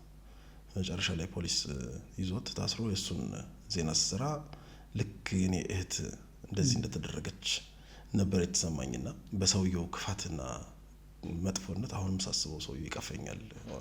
ሶሪ ቱ ሴይ ዲስ የልጆች አባት ሆኖ ሚስቱ ኖራው መኪና ኖሮት ደህና ሰው ሆኖ እያለ ባንዲት ምስኪን የታመመች እናቷን ለመደገፍ ጉልበቷን ለመሸጥ በወጣች ሴት ላይ የአረመኔ ወንድነት ተግባሩን ሲፈጽም ማየት በጣም ዘግናኝ ነበር። እና እኔ አይ ዋዝ ዴዲኬትድ ማለት ሰውየውን በግድ ነው ሚዲያ ላይ ያቀረብኩት እንትን እያለ ከሚስቱ ጋር እዛው እስር ቤት ነው የተለያዩት። መጣው ቀለበቱን ወርውራለት ነው ሄደችው አስታውሳለሁ። ጠዋት ፕሮግራሙ በተላለፈ ማግስቱ አንድ ሰው መጣ ቢሮ። የኔ ቢሮ 3ኛ የሚባለው ፖሊስ ጣቢያ ውስጥ ነበርና መላኩን ፈልጌው ነው ምናምን አለ። ከዛ በኋላ ፈተሹት፣ አለፈ። ጠበቃ ነኝ እንዳናገረው ፈልጌ ነው አለ። ቢሮ ገባን። እሺ ትናንትና ፕሮግራም ነች ነው የመጣሁት ምናምን አለኝ እና የያዘው ቦርሳ እንዲህ በዚፕ የሚዘጋ ቦርሳ ነው፣ የቆዳ ቦርሳ ጠረጴዛ ላይ ያስቀመጠና ክፍት ታረገና ሽጉጥ እንዴት እንዳለፋቸው ሴኩሪቲዎቹን እንዴት ሳይያዝበት በጣም ነው የደነገጥኩት። ማለት እንግዲህ it was risky። ሽጉጥ አውጥቶ ጠረጴዛው ላይ አረገውና አስቀመጠውና ትናንት ያስተላለፍከውን ፕሮግራም አይቼዋለሁ፣ እኔ ጠበቃ ነኝ፣ ህግ አውቃለሁ፣ ይሄንን ሰውዬ ግን እኔ መግደል እፈልጋለሁ።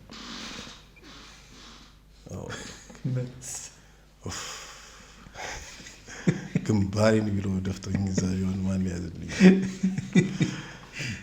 ሪቮልቨር ሽጉጥ ነበር ያጣው፣ ረጅም አፍንጫ ያለው ሽጉጥና በጣም ነበር የደነገጥኩት። ማለት አወጣጡ፣ ንዴቱና ብስጭቱ ምንም አክሽን መውሰድ የማልችልበት ሁኔታ ላይ ነኝ ያለሁት እኔ። ማለት ከዛ በኋላ እኔ ገና መሳሪያ እስከምትስብ እንደ የለውም እጠፋለሁ፣ ድንጋጭ ነው እና እያለቀስኩ ልጄን እያሰብኩ እያለቀስኩ ነው ያየሁት ይሄን ፕሮግራም። አንዳንድ ጊዜ ከህግ እውቀትህና ከማመዛዘን እንትንህ በላይ የሆነ ነገር አለ። ይሄን ሰውዬ እኔ መግደል ፈልጌ ነው መሳሪያ ይዤ የመጣሁት። አረጋጋሁት። ያው እንግዲህ በቁጥጥር ስር ነው ያለው። ስሜትህን መግለጽ ጥሩ ነው እንደ ህግ ሰው። አንዳንድ ጊዜ ኢራሽናል ያደርጋል። የተማረ ሰው ነው ኢራሽናል ያደርጋል። የሰውን ራሽናሊቲ የሚያሳጣ ነገር ነው እዚህ ሀገር ላይ ያለው። እንዴት በዚህ ላይ ማየው ግሪፉን ለመግለጽ እና ያው ኮሜንት አስተያየቱን ለመስጠት ነው የመጣበት መንገድ ያስደነግጣል እንጂ እንትኑን ለመስጠት ነው። እና ዝም አትበሉ ባካችሁ። በህግ የተያዙ ሰዎች እየተፈቱ ማስረጃ የለም እየተባለ እየወጡ ነው። የብዙዎችም ባሳይታበስ የሚቀረው ምናምን አለ። ሌሎች በጣም ብዙ ታሪኮችም አሉ። ሌላ ቀን በደንብ አወራለሁ። እና ከዛ ሴኩሪቲዎቹን ጠርቼ ወቀስኩ። ግን እንዴ መሳሪያ ይዞ ሲገባ እነሱ ደነገጡ። እንደገና ካላሰር ፈቃድ አለው ሰውዬው መሳሪያ ምናምን እንዴ መያዝ አለበት። ኧረ ተውት አሁንማ ይወጣ ምናምን አልኩኝ። እና ምንድን ልል የፈለኩት ይሄ ተጽዕኖ ሲፈጠር ማየት ፈልጋለሁ። እንዲህ አይነት ቁጣ ማህበረሰብ ውስጥ እንትኖቹን እንዲያጠፋ ሳይሆን ኖ ብሎ አስገድዶ መድፈር፣ ሀሳቡም እንዲገባ አስገድዶ መድፈር ወንጀል እንትን እንዲሆን ሰው እንዲጠላው ፈልጋለሁ። እንዲህ አይነት ነገሮች ሲኖሩ ሚዲያ ላይ እኔ ጽፋቸው ነበር ታሪኮቹን ያገኟቸው ታሪኮች እና ፕሮዝ መጽሔት ላይ ከዚህ ቀደም ደግሞ ቃል ኪዳን የሚባል መጽሔት ላይ ወንጀልና ፍቅር ምናምን እየተባሉ የሚወጡ ታሪኮች ነበሩ። ከዛ በኋላም ደግሞ ሌሎች ሚዲያዎች ላይ አሁን ለታ አዲስ የሚባል ጋዜጣ ነበር። ለታ አዲስ ላይ የማህበራዊ ፔጅ ነበረው። ተድባበ ጥላሁን ነበር የሚያዘጋጀው እሱን ፔጅ። በጣም ያው ታውቋለህ፣ ለታ አዲስ በኢትዮጵያ ውስጥ የመጀመሪያው ዴይሊ ፔፐር ነው። እንግዲህ በጣም በሚዲያ ደረጃ በጣም እንትን ብሎ የዩኒቲ ዩኒቨርሲቲ ባለቤት የነበረው ዶክተር ፍስሐ ነበር ያደራጀው የነበረው። በጣም የተደራጀ ሚዲያ ነበር። ትልልቅ የተባሉ ጋዜጠኞችን ሰብስቦ እነ ሰለሞን የቪኦኤ ሄድ የነበረው እነ ተድባበ ምናምን የነበሩበት ነው። እነ ደረጀ የነበሩበት ሚዲያ ነው። እዛ ላይ ደግሞ ማህበራዊ አምድ ላይ እኔ እጽፍ ነበረ በሌላ በርስም እየተጠቀምኩኝ። ለምን ማህበራዊ ጉዳዮች በጣም ይስቡኝ ነበር። ዜና አገልግሎት 7 ዓመት ከምናምን ከሰራውና ከጨረስኩ ስወጣ የፕሮዳክሽን ክፍል ኃላፊ ነበርኩ። ዜና አገልግሎት ፈርስና በመንግስት ኮሚኒኬሽን ስለሆነ መንግስት ኮሚኒኬሽን ላይ ሆነን ብዙ ሰራን ምናምን። እንደገና ተመልሶ ሪኒስቴት እስከሚደረግ ድረስ ዜና አገልግሎት በነበሩት ሂደቶች ውስጥ ብቻ ዜና አገልግሎት ደግሞ አንድ የተለየ የሙያ ህይወቴ ዓለሜ የነበረ ቦታ ነው። ብዙ ነገር ያየሁበት፣ ብዙ የሀገሪቷን አካባቢዎች ለማየት እድል የፈጠረልኝ፣ የመንግስት ስርዓት ላይ በጣም ቀርቤ በጣም እንዳይወድል የፈጠረልኝ፣ መንግስት ሰው በጣም የሚፈራቸው የነበሩ በቲቪ ብቻ የሚያውቃቸው የነበሩ ሰዎች ጋር አጠገባቸው አለቆች የሆነ የሰራሁበት ጊዜ ነበር። እናቶ በረከት፣ እናቶ ጌታቸው የኛ አለቆች ነበሩ እና ከነሱም ጋር ለመስራት እድል ነበረኝ። ብቻ በአጠቃላይ በቅርበት የጠቅላይ ሚኒስትር ቢሮም ፓርላሜንቱንም የኢህአዴግ ጽህፈት ቤትንም የማየት ከትልቆቹ ሰዎች ጋር የመዋል ምን እንደሆነ ጽንሰ ሀሳቡን የመንግስትነትን ጽንሰ ሀሳብ መረዳት የቻልኩበት ጊዜ ነበረ። አሁን ደግሞ በቃኝ፣ ነፃነት ፈለግኩ። ደግሞ አሁን ነው እንትን ኮንትሪቢዩሽኔን ሳስበው እያጋነንኩ አይደለም፣ የምችለውን ያክል ነገር ሰርቻለሁ። ግን ደግሞ የማይሰራ ነገር ደግሞ አለ። ሚዲያው የመንግስት ነው፣ የማይነካ ነገር አለ። አንዳንድ ነገሮችን ሰርተን ስናቀርብ በጣም ሲል የሆኑ የህዝብ ሮሮዎች፣ የህዝብ አቤቱታዎች በሙሉ ለማስተላለፍ ኤዲተሮቻችን ይፈራሉ። ተዋት እባክሽን ምናምን ይሉሃል። አንድ ምሳሌ ልንገርህ። 4 ኪሎ 2 መንትያ ህንጻዎች አሉ። 4 ኪሎ እንትን ትምህርት ቤት ፊት ለፊት ኤሌመንተሪ ትምህርት ቤት ምኒልክ ትምህርት ቤት ፊት ለፊት ያሉ እና እንትን ውሃ ጠፋ። የክራይ ቤቶች ናቸው ህንጻዎቹ። ውሃ ጠፋ። እዛ ላይ የሚኖሩት ሰዎች በውሃ እጦት ተቸገሩ። ፎቅ ነው ወደ ላይ። ፓርላማ አባሎችም አሉበት እና አቤቱታ መጥተው እኔ ሄድኩ ላየው። ፎቁ ላይ ወጣሁ። እንትኑን አሳዩኝ። ውሃ ሪዘርቨሩ ይሄ ታንከሩ የብረት ታንከር ነውና ውስጡ ትል በስቶበታል። ደርቆ ቆሽሾ ምናምን ውሃ ባለመኖር የተነሳ 10 ምናምን ፎቅ ሰው እየተሸከመ ነው ውሃ የሚወጣው። ያው እንግዲህ አፓርትመንት ላይ እየተኖረ ውሃ ሳይኖር ሲቀር ለረጅም ጊዜ ያለውን ችግር ተመልከት። ይሄ አሁን ምንድነው ችግሩ? ቢዘጋም ምንድነው ውሃ ልማት ቢጠየቅና ለምንድነው ህዝቡ ተቸገረ እኮ የህዝብ ድምጽ ብናሰማ ይሄማ የእንትን የመንግስት አስተዳደር ክፍተት ነው ምናምን ይሉናል እና መንግስትን ድክመት ነው ምናምን ይሉናል እና ዜናው አገር በጀርባቲ በጣም ደስ ይላል። መሳቢያ ውስጥ በጣም ብዙ ሰው ተቸግሮ ውጪ እንወስዳቸዋለን እያሉ ትራቨል ኤጀንሲዎች እንትን ሀጅና ኡምራ ጉዞ ለመጓዝ የመጡ ሰዎች በሬያቸውን ሸጠው ምናምን ከካፈሉ በኋላ ያጭበረብሯቸው። እንትኑን የሚያደራጅ የኢትዮጵያ እስልምና ጉዳዮች ምክር ቤት ውስጥ ያሉ ግን ምክር ቤቱ ሳያውቅ የሚያጭበረብሩ የነበሩ ሰዎች ምናምን ያንሰስራ እዛ አካባቢ የነበሩት ሰዎች እቺ እንትኗ ሙስናዋ ምናምን ውስጥ የነበሩት እዚህ ደውሉና ምናምን እንዲህ አይነት ዜና ተሰርቷል ሊቆም ምናምን ሲሉ የዛ ሁሉ ገበሬና የዛ ሁሉ የእምነት ምዕመን ወደ እንትን ጅዳ ለመሄድ ሃይማኖታዊ ግዴታውን ለመፈጸም ስንት ሀገር አቆራርጦ መጥቶ መርካቶ የፈሰሰ ሰው ዘገበ። በቴሌቪዥን ይተላለፍልኛል መፍትሄ እጠብቃለሁ ብሎ ሲዳፈን አንተ አታፍርም? ይሄ ኃላፊነት እንትን አይደለም? እና ነበሩ አንዳንድ ነገሮች የነጻነቱንና ጥሩ የመስራቱን ያክል መንግስት ሳይሆን ኤዲተሮቹ እንትን አይደሉም። ዝም ብለው የመንግስትን አይን በማህረብ መሸፈን አሪፍ ነገር ብቻ ለህዝቡ ይሄን ነው። በዚህ የተነሳ እኮ ነው ሰው ሚዲያውን የሚጠላው እንደው ነገር ከተባባልን እንጂ መንግስት አትዘግቡ ምናምን ብሎ አይደለም። ወይ የማይነኩ የፖለቲካ ነገሮች ፖሊሲ ምናምን ኢሹዎች ሊኖሩ ይችሉ ይሆናል አለቆቹም ቆምጠጭ የሚሉባቸው። ግን የህዝብን ድምጽ ማሰማት ካልቻልክ እንደ ሚዲያ ምንም አትሰራም። አንተ እዛ ቢንግ ቮይስ ቱ ዘ ቮይስለስ ነው አይደል? እንደ ሀሳብ ድምጽ ለድምጽ አልባዎቹ ድምጽ መሆን ነው። እንደዛ ካልሆነ አንተ ጋዜጠኝነት ምንድነው? እና ደግሞ ቁጥሬንም ሳይው 7 ከምናምን አመት ማገልገል ኢነፍ ደግሞ መለወጥ ያስፈልጋል። አሁን ከፖሊስ ወደዚህ ከዚህ ደግሞ አሁን በነጻነት የምትሰራበት ቦታ ደግሞ ትፈልጋለህ። ያኔ ደግሞ ማስተርሴን ተምሬ ኦልሞስት እየጨረስኩኝ አይነት ነገር ነበርና አዲስ ጉዳይ የሚባል መጽሔት ሮዝ መጽሔት የነበረው ወደ አዲስ ጉዳይ እንቀይሮ የሮዝ መጽሔት ላይ የታፈኑ እውነቶችን ምናምን ሰራ ነበር። ኦልሬዲ ኤክሰርሳይዝ ማድረግ ጀምሬያለሁ። እዛ ላይ ብዙ ነገር ሰው እንትን ይላል ምናምን። አሁን በቃ ሙሉ ታይሜን ሰጥቼ ልስራበት። በተለይ ደግሞ የፖለቲካው ነገር ልነካው አልቻልኩት። እሱ ነው ማህበራዊ ጉዳዩን በደንብ ፈትፍቼ ሰርቼዋለሁ። እና ደግሞ ሌሎች ያልተዳሰሱ ሶሾ ኢኮኖሚክ ኢሹዎች አሉ፣ የሶሾ ፖለቲክስ ኢሹዎች አሉ። ስለዚህ አሁን በነጻነት መስራት ፈለኩ፣ ኮንትሪቢዩት ማድረግ ፈለኩና የሆነ ጡረታ ስወጣ እድሜ ለዛ ካበቃኝ እና ትልቅ ሰው ስሆን ለልጆቼ ለሰዎች የምነግረው ታሪክ ያስፈልገኛል። በራሴ የምኮራበት ታሪክ ያስፈልገኛል። በሙያ ህይወቴ ይሄንን ማበርከት ችያለሁ ብዬ ማወራው ቢያንስ ህሊናዬን የማሳምንበት ነገር ያስፈልገኛል። ሰው ወጣው ዜና አገልግሎትን ጥዬ አዲስ ጉዳይ የሚባል መጽሔት ውስጥ ገባሁ። አዲስ ጉዳይ ሲቋቋም ጀምሮ አብረን አቋቋምን። ከሮዝ ወደ አዲስ ጉዳይ ነው የተቀየረውና አዲስ ጉዳይን ታውቃለህ? አውቃለሁ። አንብቤው ለዛ ነው ያነበብኩት እንዴ ተማሪ እያለሁ። እንዴት ከለሩ ራሱ በጣም ናሬቲቭ እንዴት ሸፕ የሚያደርግ መጽሔት እንደነበረ ታውቃለህ አይደል? የፖለቲክስ ናሬቲቭን የሶሻል ናሬቲቭን ሸፕ ማድረግ የሚችል አሉ የተባሉ በጣም የታወቁ ሰዎች የሚጽፉበት የነበረ አሁን በፖለቲካ ውስጥ በማህበራዊ ጉዳይ ላይ ምናምን ስመጥር የነበሩ ሰዎች ሲሳተፉበት የነበረ እንደፈለግ ነው የኢትዮጵያውን ታይም የማድረግ ሀሳብ ነበር የነበረና የዛን ያክል እንኳን ሄድን ባንድም በኢትዮጵያ ታሪክ ውስጥ በከለር በሳምንት መታተም የጀመረ ብቸኛ መጽሔት በጣም ነበር የሚያምረው። ግራፊክሱ ግራፊክሱ በጣም ያምር ነበር። መጽሔቴ ጃንክ 99 አይነት በፌ እዛ ላይ መቆለል ሳይሆን አንድ ስዕል ብቻ በአንድ ርዕስ ብቻ መጽሔት መሸጥ ባልተለመደበት ጊዜ ደፍረን አንድ ርዕስና አንድ ግራፊክስ ፎቶግራፉን የሚያነሳልን ሰው ለዚህ ለከቨር ብቻ ተብሎ የተመደበ ፎቶግራፍ የሚያነሳልን ቬሪ ፕሮፌሽናል የነበረ ሰው ሁላ ነበር። ግራፊክስ ዲዛይነሮቹ በጣም ጎበዝ ነበሩ። ሀሳቡ ቲሙ በጣም የተግባባ ነበር። ዌል ፕሮፌሽናል የሆነ ቲም ነበር የነበረው። እንዳልካቸው በጣም ጎበዝ ልጅ ነው የመጽሔቱ እንትን አሳታሚ የነበረውና በጣም ቪዥን የነበረው ነው። ምንም አላማ አይደለም ያለን አላማ ሶስተኛ አይን መሆን ነው። መንግስት ሊያያቸው ያልቻሉትን ነገሮች እያየ እንዲያስተካክል ማድረግ እንጂ የተቃውሞ ሚዲያ አልነበረም።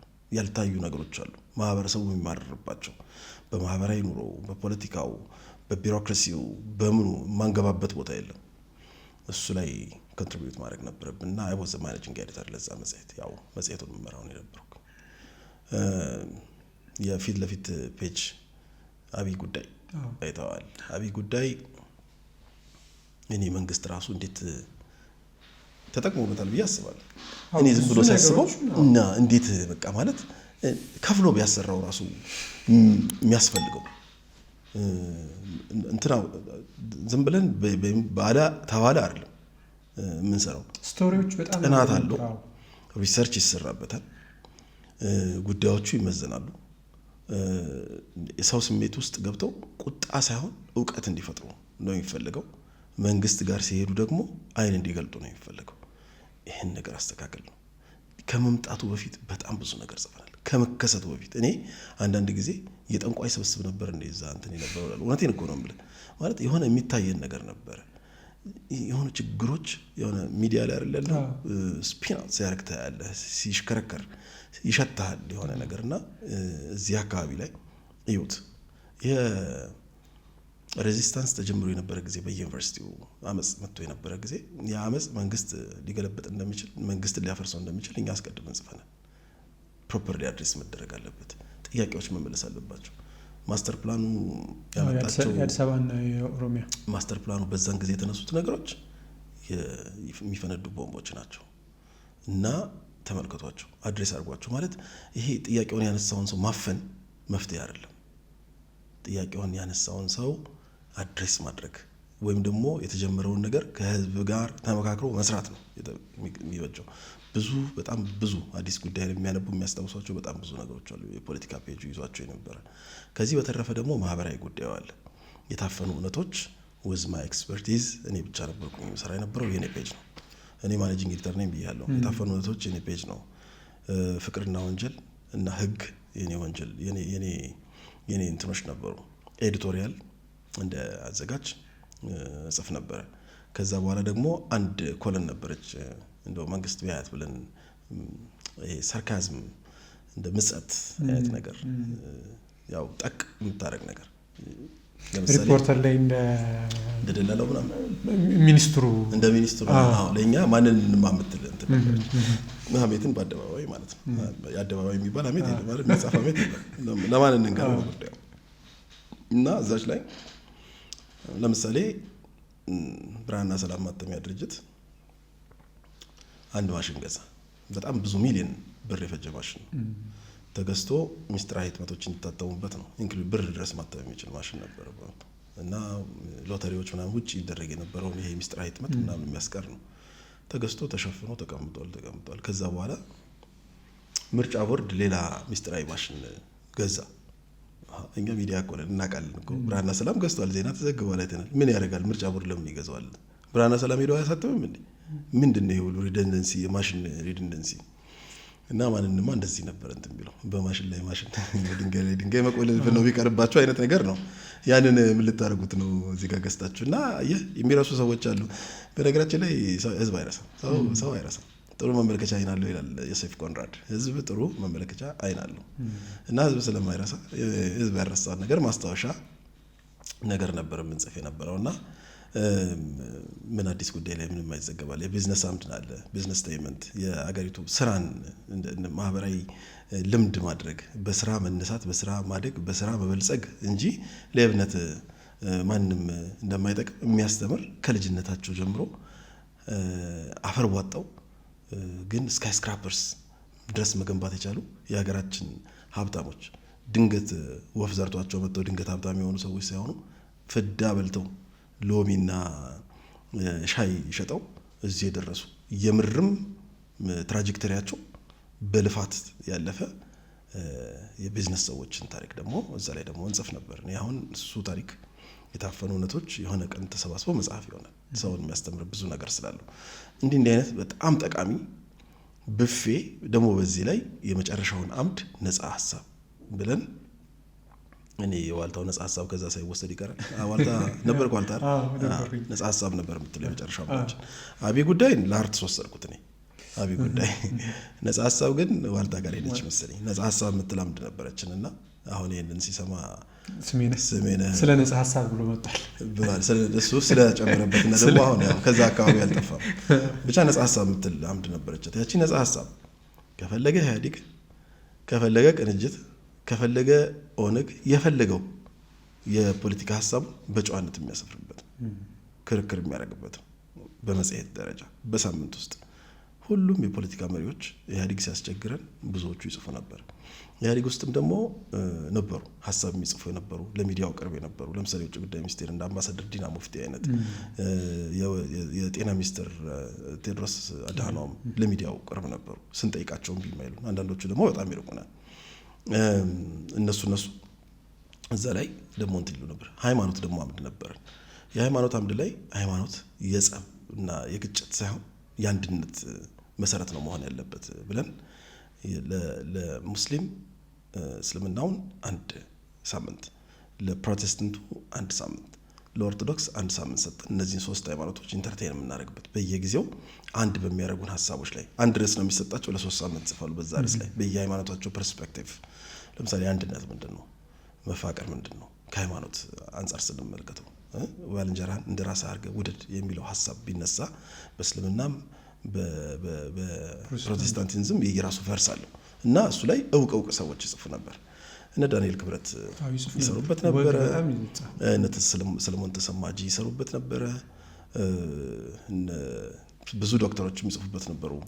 የሕክምና ዶክተሮች ደግሞ ብርሃኔ ረዳይ ሕክምናውን እዛ ላይ ይሰራ ነበር። በሙሉ የሚጽፉት ሰዎች ኤክስፐርቶች ናቸው። ጋዜጠኞች አሉ። ለኤክስፐርቶች ነው እድሉን የሰጠነው።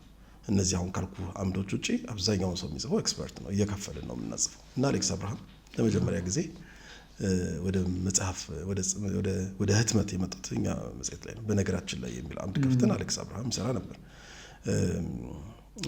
ህይወት ምሻው እኛ ጋር ትሰራ ነበረ። አንድ አምድ ነበራት ነቆራ ከህይወት ምሻው ጋር እንደዚህ ነበራት። እና እንደዚህ እያደረግን እንትን ነበረ። ብቻ በአጠቃላይ አዲስ ጉዳይ መጽሔትን ናሬቲቭ ሼፕ ማድረግ የሚችል በህትመት ኢንዱስትሪ ውስጥ የራሱ የሆነ ጉልህ ድርሻ ያለው የጋዜጠኝነት 4ኛ መንግስትነት እና 3ኛ አይንነት በተግባር እንዲረጋገጥ የፈለግንበትን ሚዲያ ሴታፕ ማድረግ ፈልገን ስለነበር አደረግነው። እኛ ሀገር እንዳይነኩ ተብሎ የተቀመጡ ቅድም እንዳልኩ የግብረ ሰዶም ጉዳይ ነውና አንድ ሆቴሎችን ጠቅሰ ነበር። በተለይ ወደ 4 ኪሎ የሚወስዱ መንገዶች ራስ መኮንን ድልድይ አካባቢ ጠቅሳል። የሆኑ ባሮችን ጠቅሳል፣ ምልክቶችን ጠቅሳል። ትምህርት ቤት ያልሆኑም ተማሪውን ከስቶሪን የተነሳ አሁን በቃ ሳነበው 2 ወይም 3 ክፍል ነው ሄደው ጽሁፉ ራሱና እንዴት ነው ደፍሮ የገባበት? እንዴት ነው ደፍሮ መጽሔቱ ራሱ የወጣው? ብዙ ጊዜ ገንዘብ ያለው ሰው ስልጣን ነበራቸው ሰዎችም አሉበትና እንዴት ነበር ያን ጊዜ አሰብ